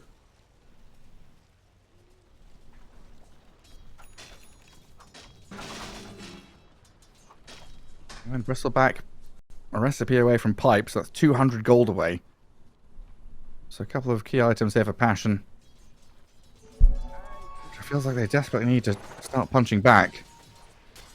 I'm still kind of waiting for Niche on this Magnus to pop off. He bought this Blink, hasn't really been able to utilize it fully. Yeah, they haven't gone that many big fights since the chaotic one up top. But almost want to see him just group up with the two supports and make a move. Lanes are constantly being shoved in though. Pango pushing in mid. Track down Gaimin bottom Gladiators. with the Shivas. Do they have enough? We might Yeah, actually look be at able this. to kill this, yeah. It's close. Ace, the Sunray. Lich Needs from a little behind. bit more. Just There enough. it is. Celery arrives. Celery at the right place at the right time. Tipping the scales. Are scanning. And these kills matter a lot. Being able to find these pickoffs when you have track is a lot of gold. We see them already have 4k gold lead. And that's with It's- Watson just AFK farming as well. Yeah, it's also like this was meant to be the synchronized timing for Passion, right? You know those kind of like spy movies or heist movies, Ocean's 11, you synchronize all your watches. This was the timing. The Pipe Bristle is Blink Magnus with his next item coming. The Weaver with the damage is meant to go and make a jump. Bristle dead for 20 seconds means that's all slowed down. And also Gaimin Gladiators are comfortable to continue playing in the area that just killed him. So Yeah. Passion go and play a left side and split the map in half. And that's not really what they want. Trading tower for tower, but meanwhile the Drow is farming jungle as well, so falling behind. Passion definitely don't want to get dragged in. This is all too similar to the previous game. They need to be the ones making moves. With all these green lights, Magnus RP on ready off cooldown now. I feel like they need to force the moves more. Invade that Drow Ranger. There's Watson very nicely tucked behind a couple of tier 1 towers. Hiding away, farming that jungle. Yeah, the front line is here. Now track up the Bristle again. Yeah, Battered rolled on. The Ace just brings so much damage from this Phoenix. Dives forward. The Swarm is on him, which is a little annoying here for Quinn, but the Sinister Gaze and a final touches of damage to Blink RP. It's there to skewer a couple back. They've caught them, and they're going to give it to them here as Watson's being pummeled, but the Supernova lands. Drow Ranger kept alive and is able to stand up. No, the Acorn shot from the far left. Hoodwink pops in with a touch of damage as Niche is being burnt by the Sunray, but not regen enough to rune. finish him. He's Stays regening alive. through it. Magnus would have died, but he popped the regen during the fight and gets that slow tick. Such a big impact for them. I actually thought they would lose that fight, but turns out to be a pretty good engagement for Passion. 1-3-3-7. Coming back in again. Yeah, looking for this Phoenix. Bounty Hunter still being a pest, though. Weaver's He's hunting. there on top of the Hoodwink. Sentry ward placed. Tofu dodging the sharpshooter.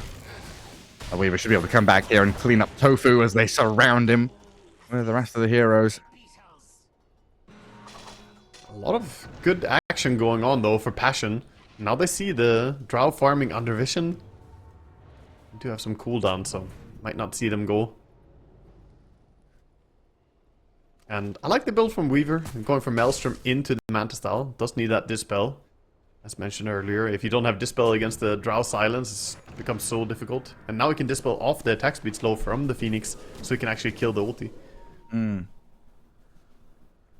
Super useful. Gaimin gonna come up top and try and play through Tofu's vision. Bounty Hunter can go out and scout. Might come in contact here with the Ogre and the Weaver, though, as the Dire scan on top of themselves, expecting this move to come. Yeah, this Bounty Hunter is just trying to provide vision wherever he goes. Keep tabs on the rotations from Passion, and ultimately is providing a lot of safe farm for Watson, just by how he's playing on Bounty. Yeah, it's like similar story to that next assassin we've come to know and love so much. Yeah. You play behind enemy lines, you make a bit of noise. Process of elimination, right? You see a hero, you know there's a hero there and not elsewhere. Mid lane, roll, and this Frost into the Ice Spire makes short work of a supposedly tanky Bristleback with a pipe. Yeah. But a move by Passions onto the Tormentor here. This is good. Making something happen with the space of Bristleback being focused. This is gonna be told in the all chat though, the Tormentor being taken. You know the location of the enemy now. But I like it. They TP back, heal up, and gear up to take their own Tormentor next. I always forget how nice the Swarm is for killing Tormentor. Oh, Like, it's Weaver great. has not been a hero on my radar for a long time. Yeah, Swarm is great. It's equally very, very good at taking down Roche, so either of these things. We'll see him join his team as well. They're smoked right now. Might be looking to go for a kill instead of Tormentoring again. Yeah, something to get them in the mood. Oh. 5k lead for Gaimin Gladiators is nice, but 20 minutes in, Passion still with a lot of the tools here to get big team fight to land. They fall back into Tormentor again, tempted by taking it, but that means that this Roche is going to be the bigger prize for Gaimin Gladiators. Yes, the enemy team took 2 Tormentors, which is great, but getting an early Aegis on the Drow is also amazing. Actually, Pango is going to be the one claiming it since he has Aghanims, ready to dive in.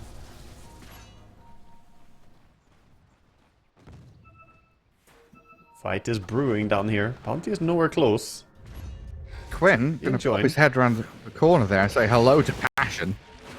Here's the one holding the Aegis. So Quinn pretty confident here to face off against Bristle. They do see Ace though in the back.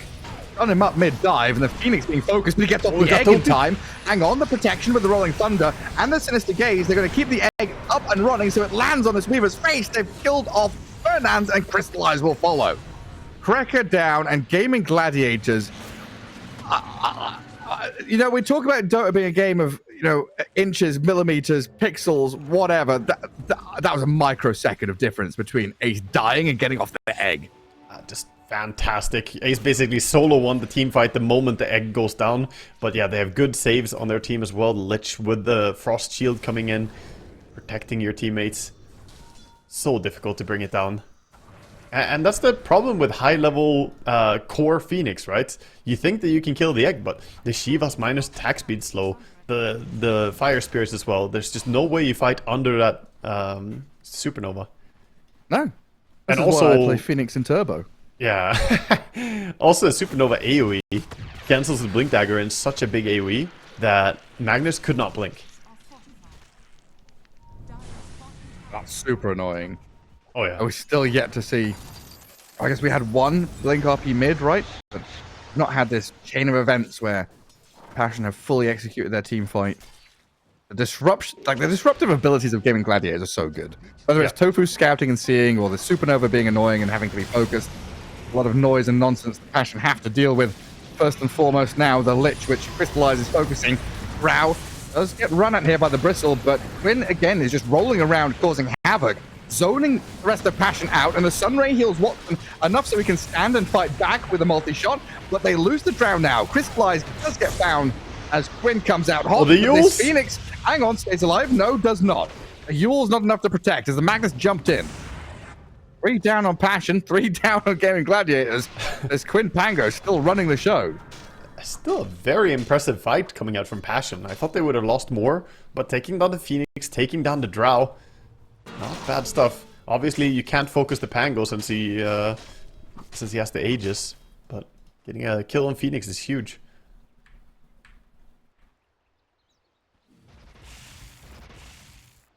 What's Quinn up to now? Has he got another item on Courier? I believe he does. It's the Shard coming in. So Blink, Diffu, Aghanims, Shard. Getting stronger, assembling the pieces. Definitely wants an Octarine core as well, get some lower cooldown for him. Such For a now, it's a high-paced Tofu. game. The bounty hunter is the one that gets surrounded quickly, though. Yeah, they do have pretty good catch. Tofu has to be careful not to feed too much. Single death gives a lot of gold. It's been a little bit tricky for Watson in these fights, though. You know, a lot of time invested in him to farm up and get to this critical mass moment with Hurricane Pike, the Manta style. But Magnus and Bristleback, pretty good heroes. Even Weaver with the Shikuchi to just get on top of the Drow and force her into a defensive position. Yeah, they're very fast. On top of that, the Bloodlust is helping them just close the Right. distance, get that movement speed. So they're getting in on the Drow Ranger and they're focusing her very well. I think at some point, like you said, the critical mass of Drow Ranger is going to come in. Right now, she doesn't have that much damage per hit. But give him a Shadow Blade and give him maybe, you know, a Daedalus into this as well, and he's going to start absolutely shredding people.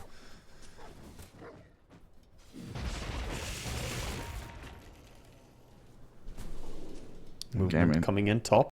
Blink on the Bounty Hunter now, so can help himself with positioning a little bit more. Yeah, he gets dusted, he blinks out. Exactly. Actually, you gotta be careful. The dust will cancel the blink for a little while. The damage you take. All right, yeah. 25 damage on dusts. But anyway, you can see when people start reacting towards him. And he has Yules, so you could go for a Yules blink trick. Dyer's structures are fortified. Split push coming Gaimin. in from Passion. I want to say Palinizia every time because they're still tagged up from their Palinizia days. Yeah. Lance Cracker. And he's being done in down his bottom lane by a couple of core heroes. That doesn't seem fair. No, there's vision up on that high ground as well, while Crystallize Shikuchi's away. That's a tier 2 tower for Gaimin Gladiators and a double damage rune at that top spot. I wonder if they guard it for Quinn to get. No, they can't. The Hoodwink is coming in. Fernandes throws a few spells the way of the Tofu Bounty Hunter, but that's way too much firepower there to handle. Yeah, DD rune now as well is a nice power spike to play around. Drow Ranger real strong. Bottom lane. They caught the Weaver. The Hex. Well, he's gonna be fine. Phoenix getting that Hex is so scary. At that point, you know, stops being this useless hero who doesn't have a disable, and suddenly he can actually lock you in place and almost burst the Weaver together with Pango.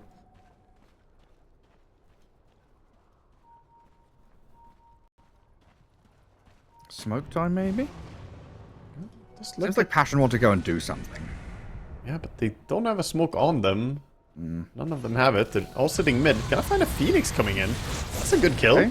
Yeah, blink RP, kill off Ace. You don't need to smoke if your enemy walks into you like that and you've got vision on the high ground behind him. Yeah, Ace did not expect them to be all four mid. Didn't get the memo about that one. They were sitting in Fog of War for a while, so gets paid for it.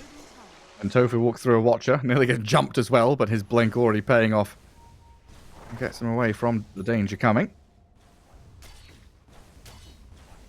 Gaimin Gladiators just going to continue playing up top through their 2 observer wards. Quinn can hold out that wave. Celery's finally getting a bit of farm for himself. Accelerate the Lich. Again, Pango just shoving the top lane. Hoodwink is gonna get some farm up there. Already has the Atos though, so this is more about pushing out the lane than wanting to farm here. Celery nearly becoming the Frost Assassin. And Shard is step 1. Stop in the middle for a couple of little items, but Shard Blink gives you so much. Yeah, that's when you can really join in. Then you can chain together with the Hex coming out from Phoenix, and you can really layer these disables. That's when Weaver is going to have a hard time.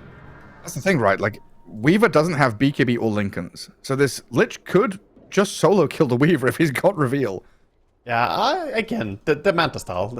I think you underestimate the Manta against it. You just, if you get to click it, then you're good. That's if you get to click it. I think in the past week, I've seen a lot of Liches have vision and start. And But if you get to click BKB, you get to click Manta. That's what I'm saying. They're the same. not necessarily, Sure they are. They're instant. I guess. And you're happier to click a Manta than you are clicking a BKB. BKB you think twice about. Yeah. Well, Pango's going to find the Weaver anyway. Pango makes it hard to click it. The Makes chain it style very was there. hard.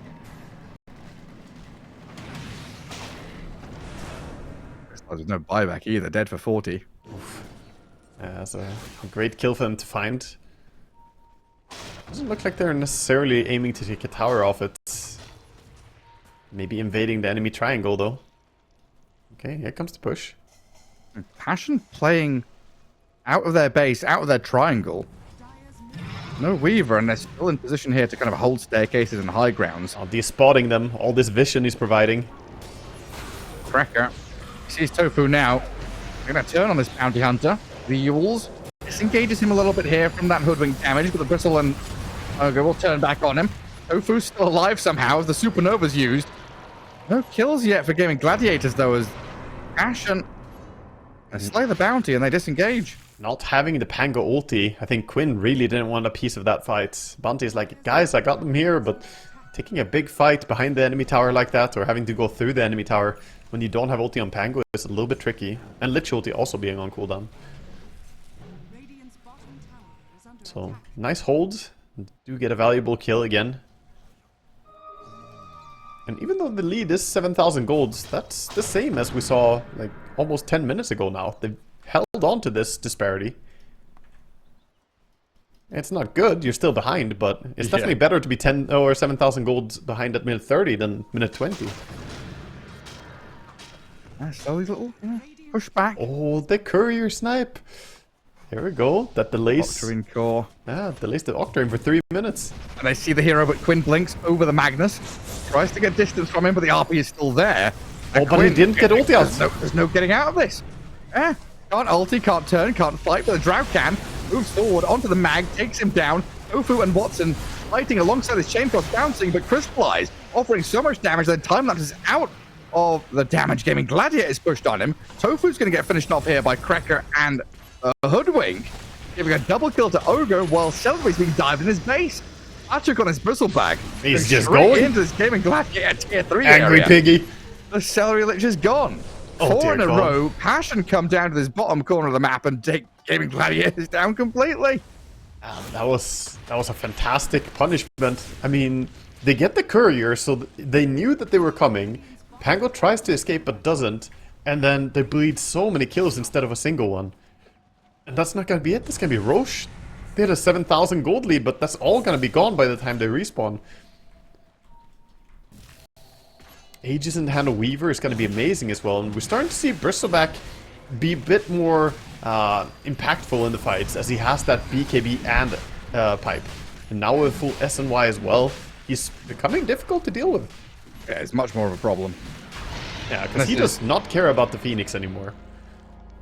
Yeah, this is now BKB timings pretty much across the board as well. BKB Weaver arrives. Bristleback has already used the charge, of course. And same So for was Magnus. Magnus. That was the 9-second in the previous fight. They're finding the form right now. 1,000 gold lead remains of the previous 7. Drow looking to take a Tormentor and see who gets the shard for Radiant. Yeah, thinking back, there was a very aggressive move by Watson in that fight to Hurricane Pike forward, piked kill the forward, Magnus, goes right into the middle of Passion. That is a full commitment move. And without Pango alive, I think that was a bit of a misread on the situation. Maybe they didn't expect all of Passion to be there. Yeah, not respecting Passion, just being together, a tight-knit group. Radiant are scanning. And Quinn still waiting for the delivery of his big item. Yeah, sniping out the courier is really annoying. 20 seconds and then finally he will have Octarine coming out. Meanwhile, Shadowblade is complete for the Magnus, so he can actually lead the way a bit here in this gank. He's going first and looking for anyone he can find. Would be happy to pull the trigger on the RP the moment he sees any core hero, I think. Bounty is trying to scout the area, going behind. He will see the Magnus soon. No deja vu this time, though. It's the Lich and not the Pango. Gallery screwed back into the Weaver there to get finished off. So tier 2 for Passion. And maybe a bit of poking towards high ground. With no Lich for 40, there's no Frost Shield. Definitely. Good time to do some tower damage. All spells available, but they definitely want to force them home at least. Link forward and Dust reveals the bounty. Magnus is looking. He's angling for it. Still no Drow Ranger reaction. No, Watson is pushing top, farming creeps. While the tier 3 dies. Oh, they got the Pango! The Pango! That's a big catch. 75 seconds, no Quinn. He's Creep pinging. Wave is arriving as well, so these barracks, they're going to fall quickly. He's pinging that they must have a ward there, but there's no ward. You just walked into vision. Daytime. A little bit of a mistake there coming out from Quinn, getting too close.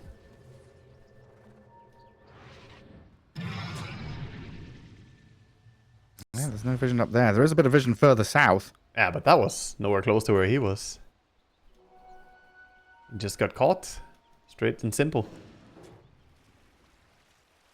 This team Passion, fight away. win and successful push. This is all enabling the niche Magnus to get closer and closer to Refresher as well. Once he gets there, I don't know if you can take team fights anymore on Gaimin Gladiators. I think you're getting outscaled pretty hard. Yeah, well, we're still kind of waiting to see Watson's impact out of this Drow Ranger. We've had plenty from the Phoenix and the Pango to win these earlier team fights and kind of be the bullies in this match. But Drow really hasn't brought the damage or had the positioning in these fights. And Ace is going to get picked off again. Up top. Does get the Supernova down. Hang on a second. The Sinister Gaze, Chain Frost. That's turning it back around onto Crystallize, but he's got time lapse. Stays alive and still has the Aegis. Oh, the Nullifier? The Nullifier is there to stop him from Hurricane Piking down. He's dead. Buyback's available out of these two heroes. Quinn gets stuck on the cliff and the iceberg there. Quinn in trouble. Rodovato's thrown at him. Rolling Thunder ending shortly. Does roll back to high ground barely. Oh, chasing Swashbuckling after all the way Quinn back to isn't even Fountain, but safe. look at the Nasal Goose stacks up on him. Patrick's going to force the roll up. The dive in from the Magnus is available if they can make the jump deeper. Buyback starts to come out of Gaimin Gladiators though. Sinister Gaze, Patrick's BKB TP successfully gets him home. And Passion will retreat after swooping in and killing Tofu now. They find a bonus kill, the dieback of the Bounty Hunter. They're just on fire, not even losing ages in this engagement. Weaver still has it. And that kill onto the Drow. I felt bad watching it. The Nullifier was just purchased, so it's, you know, tough for him to realize that Nullifier was even there, but he forced after himself instead of piking the enemy. If he pikes the enemy, he would have gone to the low ground. Nullifier doesn't work against that. It's a little bit of a weird interaction that Hercupie actually still works against Nullifier, but he just clicked it on himself. I don't think he realized. They bought the Nullifier during the fight, I think. Yeah, it came out of nowhere. Some surprise Nullifier. Now looking at another lane. Passion on the tier 3 mid with the banner. Keeping the creeps alive. Phoenix going to start trying to poke at them. You've got to be so careful here as Gaimin Gladiators with your positioning, knowing this Magnus is lurking. Slice going in for some DPS here as well. The roll is coming. RP is available, could hold them. This Bristle Pack disappears though. A lot of immediate damage out of Gaimin Gladiators. You know, there we go with Watson. Just a blink pull from the Lich. Didn't even need to hex him. Dies so fast. So the Drow Ranger damage is still there. Silverage, definitely great against the Bristle. So here's the tricky part. The Drow Ranger has the BKB queued up, but I almost feel like she needs to have more damage to just quickly burst some of these tanky heroes. We saw she can kill the Bristleback already, but until she gets Daedalus, I'm concerned she won't be able to kill the Weaver.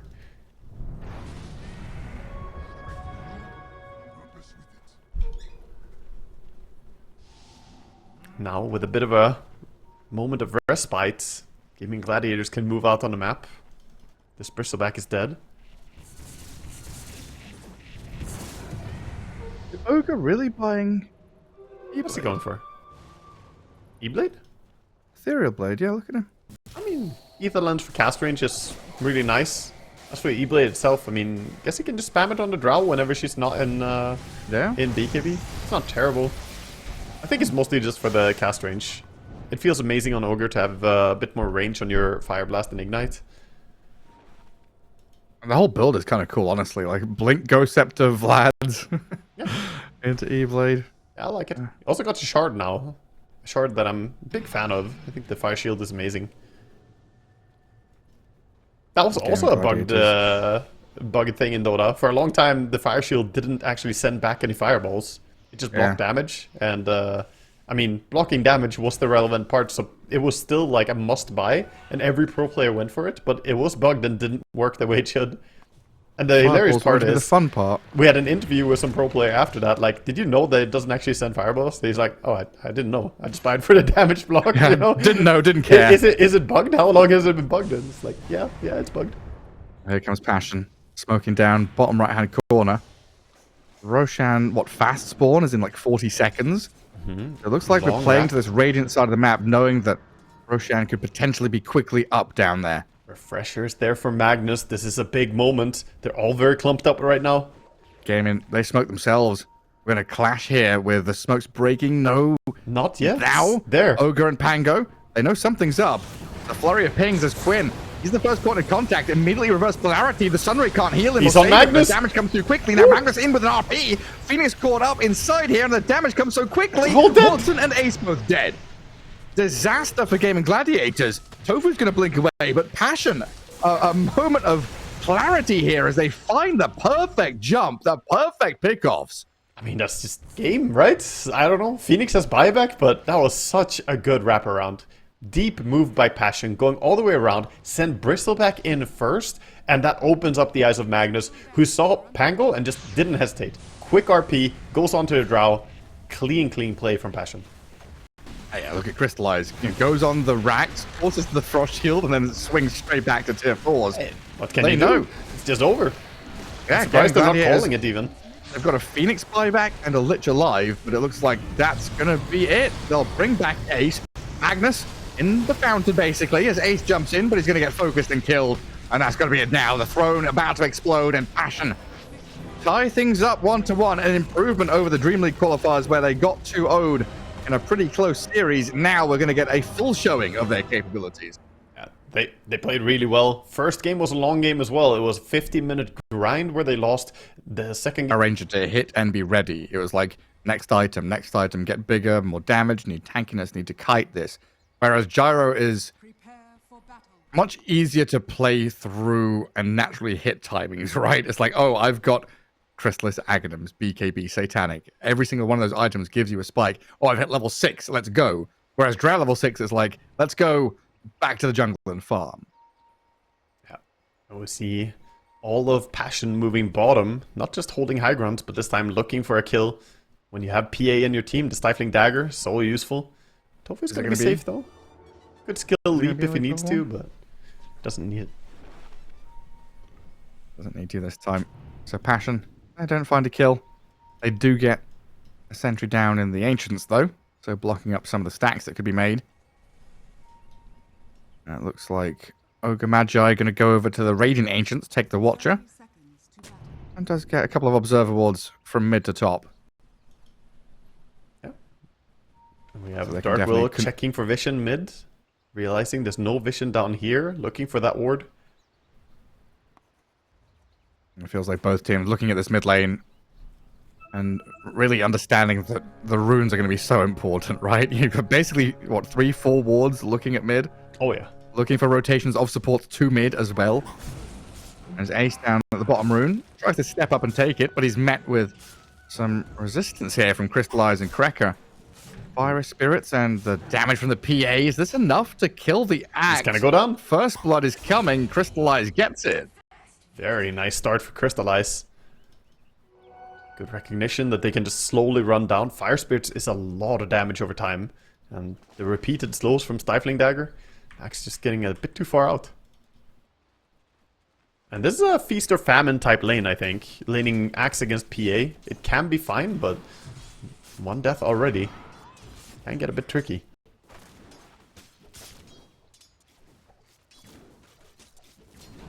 Yeah, especially if it gets Phoenix level 2 and 3 quickly. Yeah. But Mirana is here, and Mirana can lane a lot of auto attacks. One of the few heroes who trades pretty well against Phoenix, just having very fast attacks.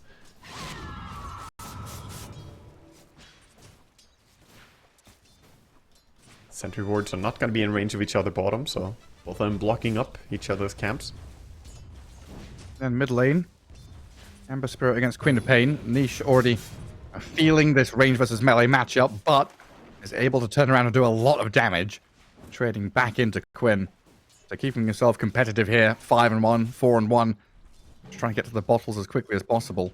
Yeah, already coming out for a Queen of Pain, and Ember is about to get it with just one more CS. He's about to have it delivered. And finally, we haven't talked about them much, but up top, we got the Gyrocopter and Ogre. Ogre still wanting that level 2. About to get it. One more creep. So close to it. Come on, Watson. Give me the experience I need for the Ignite. There we go. And Tofu down bottom, though. Fiery Spirits. That's not going to tick him over. Under tower. He's regenning just enough with the Tango to stay alive. Oof, a lot of damage to him, though. But meanwhile, Ace is full HP, so he's running confidently in, just CSing away. And Celery does get a pull into large camp top. Anand's trying to contest this and drag a wave away. Nice use of the Shadow Realm to hide away from the Ignite. Still gets the attack over on Ogre as well. And Pango coming out pretty nicely in this lane. 11-4 for Batyuk already. Gyro with 10 last hits, but Pango very happy with the state of affairs. And kind of what we've come to expect from Ogre with a learning curve. First few waves, kind of difficult for Ogre to apply any pressure. But then the lane gets a bit harder for the opponents after that. Fairy Fire gets expended mid. A lot of damage. This is a very close lane. Continuous auto-attacking from the Queen will bring him pretty low. And this is without him scaling up the Shadow Strike. The lane is still going pretty decently. And Quop's starting to take the lead out now with the last hits. Those Ember Spirit expended a lot just to stay alive and try and get damage onto them. Slice does not get his hands on Lotus, picked by Tofu. Ace nearly had that courier snipe as well as Crystallizes. Courier wandered into lane. A lot of trading on side lanes, constantly up top as well. We see the Flak Cannon, the Shadow Realm. Damage just being done to each other. Yeah, a bit difficult to approach Watson up there. Both of them have huge magic sticks ready. 13 on Pango, 17 on the Gyrocopter. Yeah. Nobody wants to make that first move. Does Passion have to do something to try and equalize that middle lane? Like, is Ember Spirit, like, not content, but alright with how things are going? I think 6 minutes. Play for the power runes. That's all you can really ask for. Rotations before then, it's very hard to orchestrate. But yeah, maybe some attention towards the power runes since you have two heroes who desperately need it. Both Pango and Queen. Tofu finds it. Ooh. A blood grenade into Leap Arrow, just about in time there to kill off the Phoenix. And now an open lane for the Axe to play aggressively into this PA. Yeah, 70 seconds, no TP on the Phoenix, so he will respawn soon, but he's gonna have to walk of shame without boots back to lane. Leaves Crystallize pretty alone. Wouldn't be surprised to see if they start cutting the lane or get some more resources out of this. That's a pretty big deal. I see Phoenix walking slowly across the map. While Crystallize 10 stick charges, so isn't under, immediate threat. Still should be able to farm all right with a dagger. But not a comfortable life for him, and won't be able to contest any pulls or deal with Mirana if she makes a move. Not too punished though, he's feeling okay. They get some denies against him, but he even gets the small camp pull as the Mirana walks away to try and get some stacks going for her own team. Large camp is blocked, right? Yeah. They unblocked the large camp with their sentry, but it didn't spawn yet, so she couldn't pull. Yeah. And her ancient camp is also still blocked, so didn't get too much stacking going. That's what the whole battle with the Phoenix was about. Our battle continues. Cracker and Tofu down at the bottom jungle. That's 40 seconds early to that 6-minute rune. Already supports meandering in towards mid. Phoenix trying to help the Ember. Mirana sniping the catapult. While Quinn asserting domination now. 37-8 against 22-4. 24-4. Definitely doing really well so far. Ember has level 6 though, so he's gonna go for a TP play, get full resources. Queen of Pain running base, but that's at the 6-minute mark, so he is conceding the power rune by doing this. Not a good feeling for the Queen of Pain, who's doing fine in last hits, but Ember with a good haste rune and DD rune could swing things on side lanes, even shield rune. Yeah. He finds. I guess they see both supports leave the side lanes. Quinn's like, nah, not worth it. Celery and Watson pretty happy about the state of things up top. Celery is able to bully Batyuk back away from the creep wave. But pretty low on mana now, the Ogre. Yeah, While Ogre Cracker doesn't- has come across and scouted out the large camp stack. Ace, meanwhile, is just getting complete free farm behind the PA, just pulling the creeps, farming the jungle, accelerating really fast. And Crystallize is getting his farm on the tower, no problems last hitting there, but he also can't farm at the speed of an Axe who enjoys the jungle as well. And any moment feels like the rotation through the gate can come. I think both Watson and Celery are thinking about going. Cracker is being very, very cheeky. So he's waited a long time over there to go and sneak the Wisdom Rune, and 2 Wisdoms for Passion.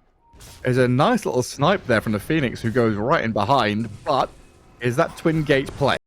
Crystallize being run at by Watson and Ace. Phoenix comes in, gives the Phantom Strike target to jump doesn't away have from dive danger, anymore. and the PA, it looks like she's away, leaving the Phoenix here to die to Ace and Watson, while Dark Willow, Shadow Realm run back. Pretty fast Axe does get the call, but gotta be careful here now as the Ember Spirit rotates in. Big damage on the Mirana, another Remnant forward, looking at Tofu. Not enough to finish, and that Sonic Wave does hit Niche. That's not enough damage to kill him, brings him to half while Axe TP's home. Watson and Celery still standing their ground, fighting to Crystallize, and Niche now in trouble. Gaimin Gladiators not relying on cooldowns here, just spamming screams and rocket barrages over and over again until their enemies fall flat on their faces. I feel a little bit bad about Pango not joining the fight. He didn't have ulti, so I think he was just saying, guys, I need my level 6, I'm gonna keep pushing here, but if Pango was there, that fight could have looked completely different. Both the PA and Ember were so close to living. Gyrocopter are gonna be very happy with this move. Radiant's middle tower is under attack. Dire's He had TP ready, just decided to stay for his level 6. Always tough to make those judgment calls. Do I join? Do I stay? Phoenix leeching experience from the Axe farming. Even trying to steal a little bit. Actually, it reduces the Axe farm rate by taking the attack speed away. Ends up No more stealing the spins. creeps and going Another for the kill. PA comes in with a dagger and the jump. I mean, Cracker has been playing out of his mind here in this game 3. Yeah, he's been doing really well. Been doing really well for sure. Only sad was Yeah, just... Yeah. That fight was going to start and stop, right? You know, start, get a kill, stop, TP out, distract, disengage. And Passion at some point made that choice to fully commit their 2 cores, and that's got to be when that call comes in saying, hey, Pango, you've got to be here, ulti or not. Yeah, for sure, for sure. He had to just get over there. There's no way around it. Dire's middle tower. At least they didn't really lose the formation down there. They're still holding their tower. Bachuk gets forced to ulti, can't even get it out. There we will now roll, and can roll TP if he wants to. See where he ends up. Oh, as he goes all the way around the crystals. Back down through the creep camp, pulling off a he's few stuck wild around. wings, but now he's stuck around, getting Starstormed, ignited, and the cooldown's coming with the arrow landing. Bachuk overplaying his hand. For 2 small wild wings with the enemy nearby, that was not the play. I was just saying between game number 1 and 2 here that, you know, I really like this Bachuk guy, and now making a few misplays, I feel. Yeah, Fernand, Jinxed it. cold and cold. Yeah, my response to you saying that was, yeah, he's not really a flashy player, just kind of sits there, does his job, and gets things done. This time around, trying to be flashy, right? Trying to get a few more creeps, messes up. Yeah, definitely. Unlucky on the rune spawn for Ember. Didn't spawn bottom. Was a nice play to try and stick around and fight Axe for it, but DD rune top, Queen of Pain, closing in on Dagon.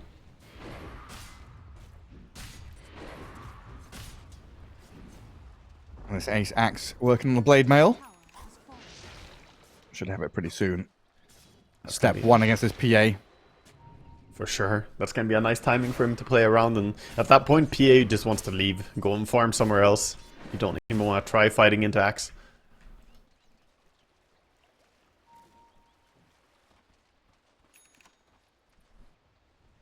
Yeah, pretty happy just to keep farming Ancients. Ember Does running leave the together with PA Willow. farming alone bottom. Yeah. Level 6. Level 6 on 9 on the Phoenix. Looking for a chance to use his ulti, but I think the play has to be around the Pango overall. Radiant's middle tower. PA just wants to be protected, so... Yeah, with that top tier 1 dying, Watson kind of happy to be farming by his tier 2. While the rest of the team, they get a kill on Niche. No vision. Oh, the scattering with the Kobold? think the Kobold must have gone in and seen him. Radiant structure. It's an easy kill. And they're thinking out this Phoenix as well. Quinn just going to blink in, Sonic Wave, take out a Dark Willow. Double damage rune, Queen of Pain. Bringing it here as Cracker holds his dive and Supernova. Tofu's going to come across, dive into Egg is there. And Tofu thinking about going and just hitting it, but gives up on it while the rest of the team evacuates. Niche going to come back. Get the jump on Celery. Ogre was left all alone. Yeah, Ogre even trying for the Ancient Deny, not gonna get it in the end, so all that just for a little Ogre kill. Definitely not what you want to have happen when you spend these ultis. Angle roll in Supernova, that means that now pretty open for Gaimin Gladiators to keep playing aggressively.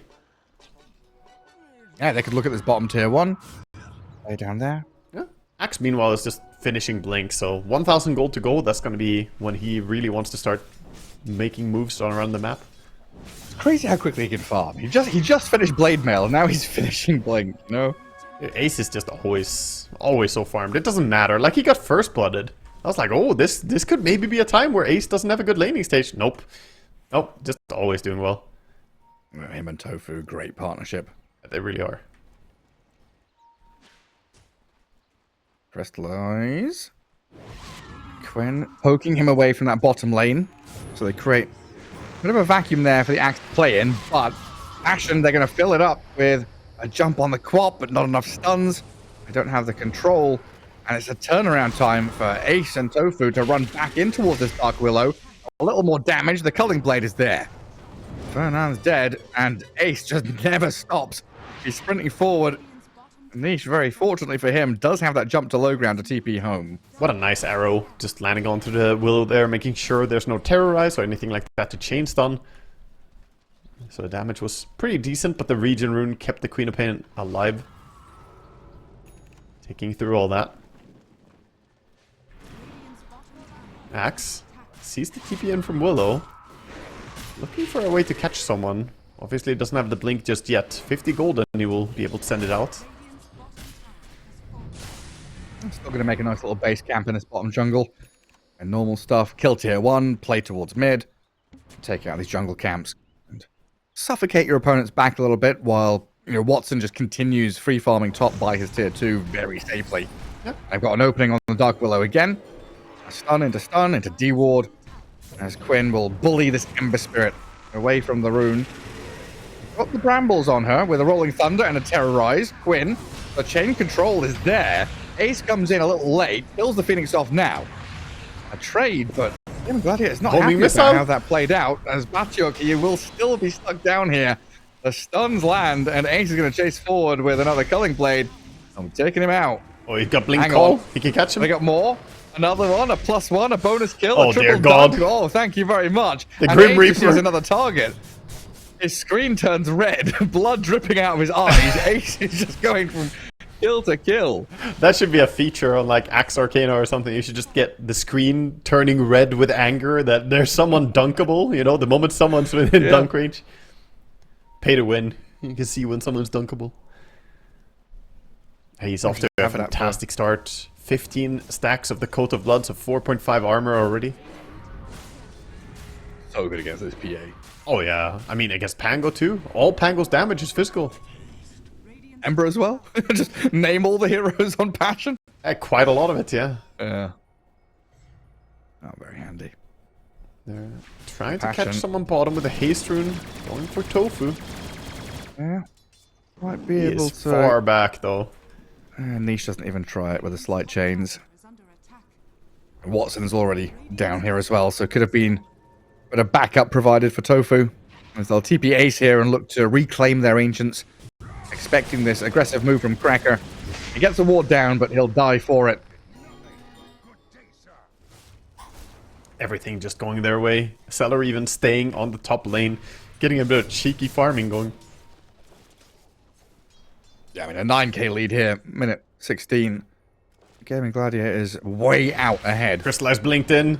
That's danger. Queen of Pain with ulti nearby. And Celery here with the Ignite. The stuns, the Bloodlust.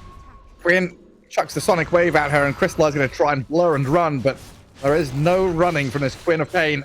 They do get some crits, but Crystallize are just realizing you've got to stand and fight. Hold your ground. See the Queen of Pain? Yeah, it's the Queen of Pain. The Queen of Pain. Disgusting. Bachuk. He casts both of Both his spells, yeah. Shouldn't he just be dead? Yeah, I think he's just dead. Supernova's there. They're going to turn and hit the egg. They're focusing it down. Terrorize is coming. One more touch is not enough. Oh my god, they got the egg to land at the turn ace. Bachuk has baited them. We fell for the trap as well. In comes Quinn and Watson, though, trying to get something out of this. Niche in trouble. Remnants away with Bachuk rolling off to the left. Watson can't finish anybody. And Passion, they lose their Dark Willow, but I mean, that was close to everybody dying. Yeah, that was an amazing combo there. That's why we see Dark Willow and Phoenix often being a really good pairing. Last second with 1 hit left on the egg. Gaimin Gladiators lose some valuable heroes, but still holding on to a big lead in this game. Ember jumps out, gonna jump over to Dire Vision. It's gonna be fine though. Oh no. Did they find this ward? Looks like they might go for a move together. It's just a refill in the bottle. Okay, no smoking. Heal up Niche. The Sun Ray as well. Bring his HP a bit up. Watson, who I haven't really followed that much, is now sitting at Aghanim Scepter. Crystalis. He's farming real fast. Meanwhile, he's been caught. A blink call into Arrow. Blade Mail return damage. Crystallize rooted, but not enough to finish. The Strength Treads, Ogre Axe, and 1 charges. Enough. Yeah, full HP, a little bit too hard to kill for them. Yeah, that's the problem. I think maybe they need just Ogre or like a little bit of extra damage to be able to bring her down. Slight chains on the Ogre. No real follow through. Right, so we've had a little discussion around. Hang on a second. Is this Dark Willow just gonna get caught dewarding? Atos play. Root into Arrow into Sonic Wave Dunk. and the Blink Scream. No, just the Blink Dunk from Ace. Rolling Thunder though from the Pangolier. Bachuk wants to make this a meal with jump around and the Supernova coming on top, but the focus is there from Gaimin Gladiators. Egg immediately dispatched with a Niche dead as well, with Bachuk kind of left stranded now. Gaimin Gladiators just charge down and kill off 3-4 heroes in a row. Oh my god, dude. Ace is just, you know, he changed his name. He fixed the little C and put Axe in there instead. He is absolutely just shredding people. 9.6 bonus armor, sitting at 27 passive armor. I don't know how you deal with this man anymore. No, I don't either. So before that fight, go on. Yeah, I was about to say, it's not even like he's the only threat. Like, this Gyrocopter's getting enormous as well.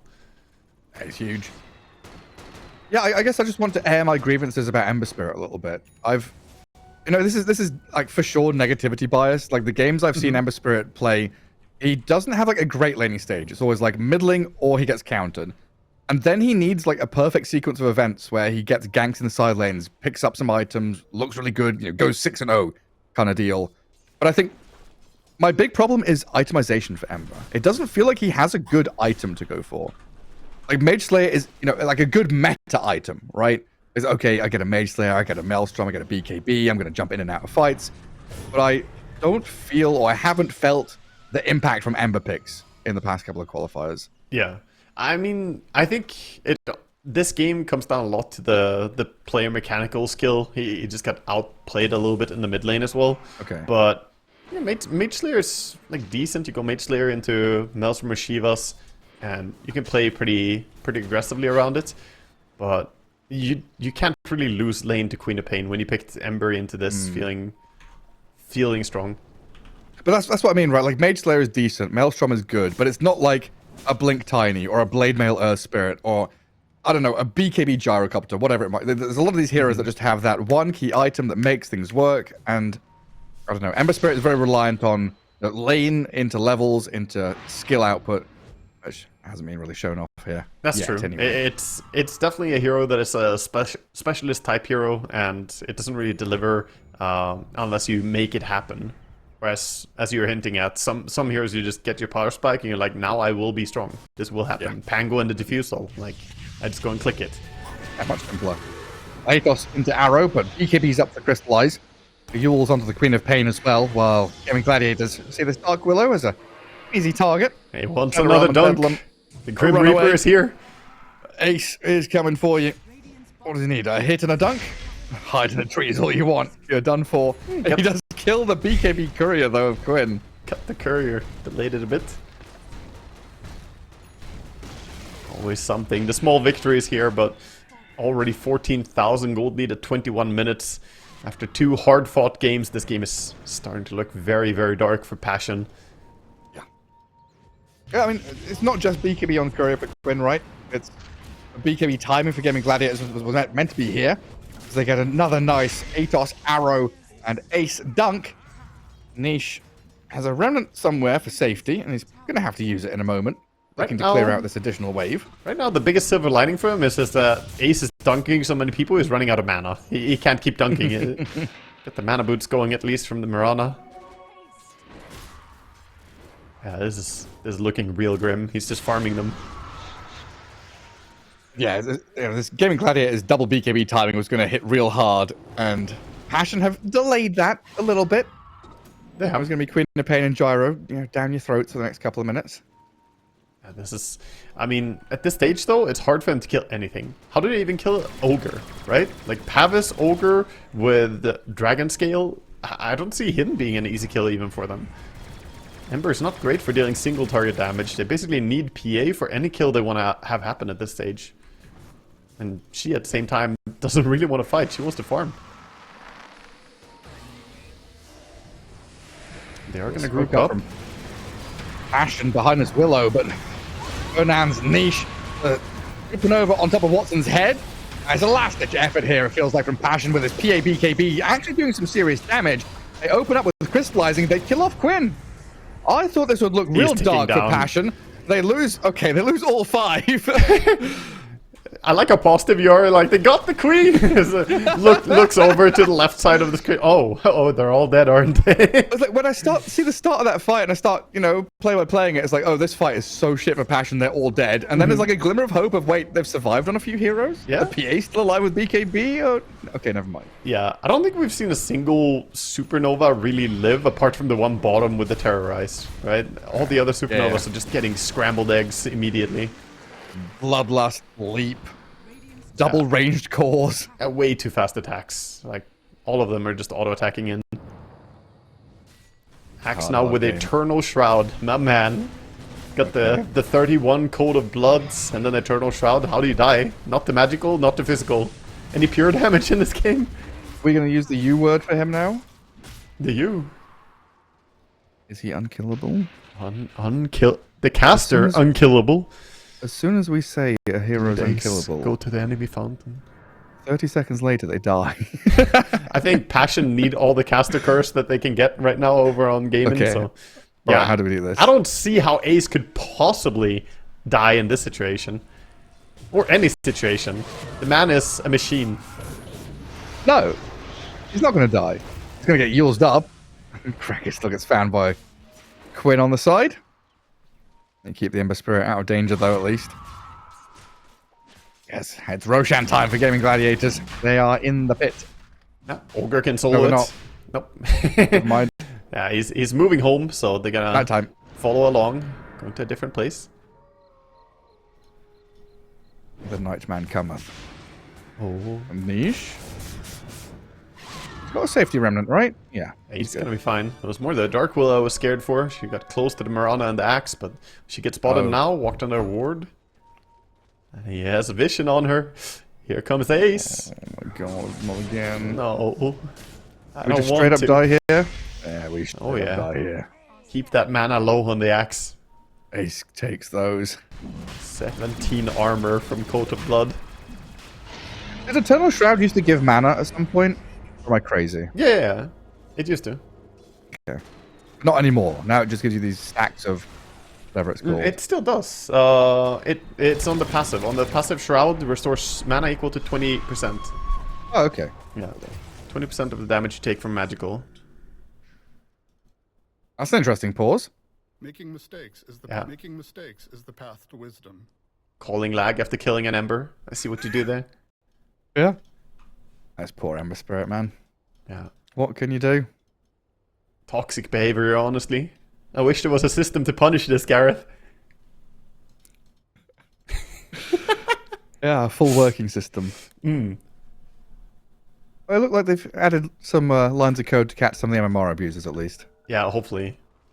I mean, When trading can stop. yeah, dear God, I really hope so. Dota needs some assistance right now. Yeah, I don't even play Punish ranked, but- all the people who intentionally grief and all the win traders.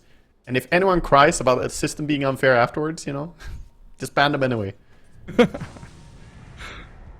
Send them to the League of Legends sign-up page like Sing Sing used to do.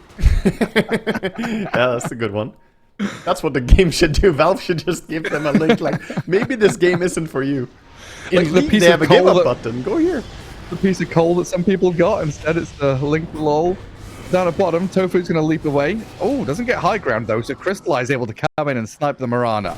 Okay. On the doorstep of their base, they defend the bottom lane, but they cannot defend top. Gyro and Axe, they're there breaking buildings. Yeah, they're just tearing it apart. Meanwhile, the Mirana was getting a bit cheeky down there with Queen of Pain on bottom. That's one lane down. They're gonna rinse and repeat. I believe the age is still 4 minutes duration. Pango did cut the top creep wave, but they have mid coming in.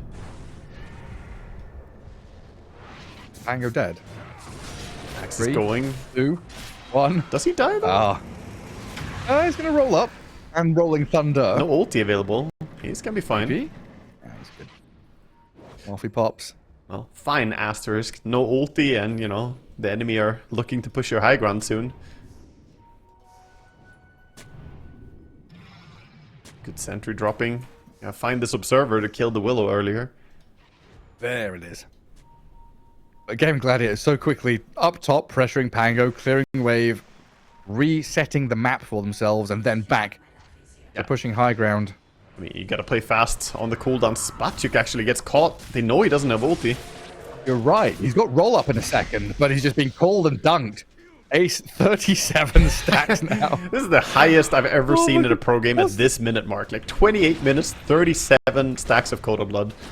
40 armor when he's next to some of these auras. Unkillable, Gareth. Cannot die.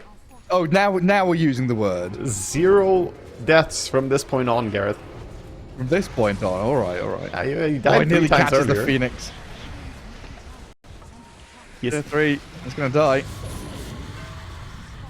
What do you do? Pango dead, 20 seconds, nothing to give here. You wait for PA. She finished Sanjasha. TP's back home. With the Pango respawn, this is the time to shine. One last ditch effort. Solar flare here with a gyro up the front lines. Gonna need the best Phoenix egg of your life to win this team fight. You've got Aegis for 2 minutes still. And Sunray is there on the Mirana, but they're going to take down the Phoenix. You don't need Drekka Phoenix, dead, it's no fine. flyback. Rise towards Ace, but he's got his BKB up so he can turn and fight back into the PA. Niche trying to back and forth this with a Remnant and the Slights, the Terrorize to try and dodge out of Watson's damage output as the Gyrocopter brings it. Rips apart the Pango and GG called already. They know Game when 3 they're beat. passed tap out. Yeah. They put up a good fight in game number 1 and 2. Sadly, game number 3, they were just not really on the same level. Gaimin Gladiators take the game. Ace with a stellar performance. Watson, we asked last game, like, when is he gonna join? What is he gonna do? But this game he did join in for quite a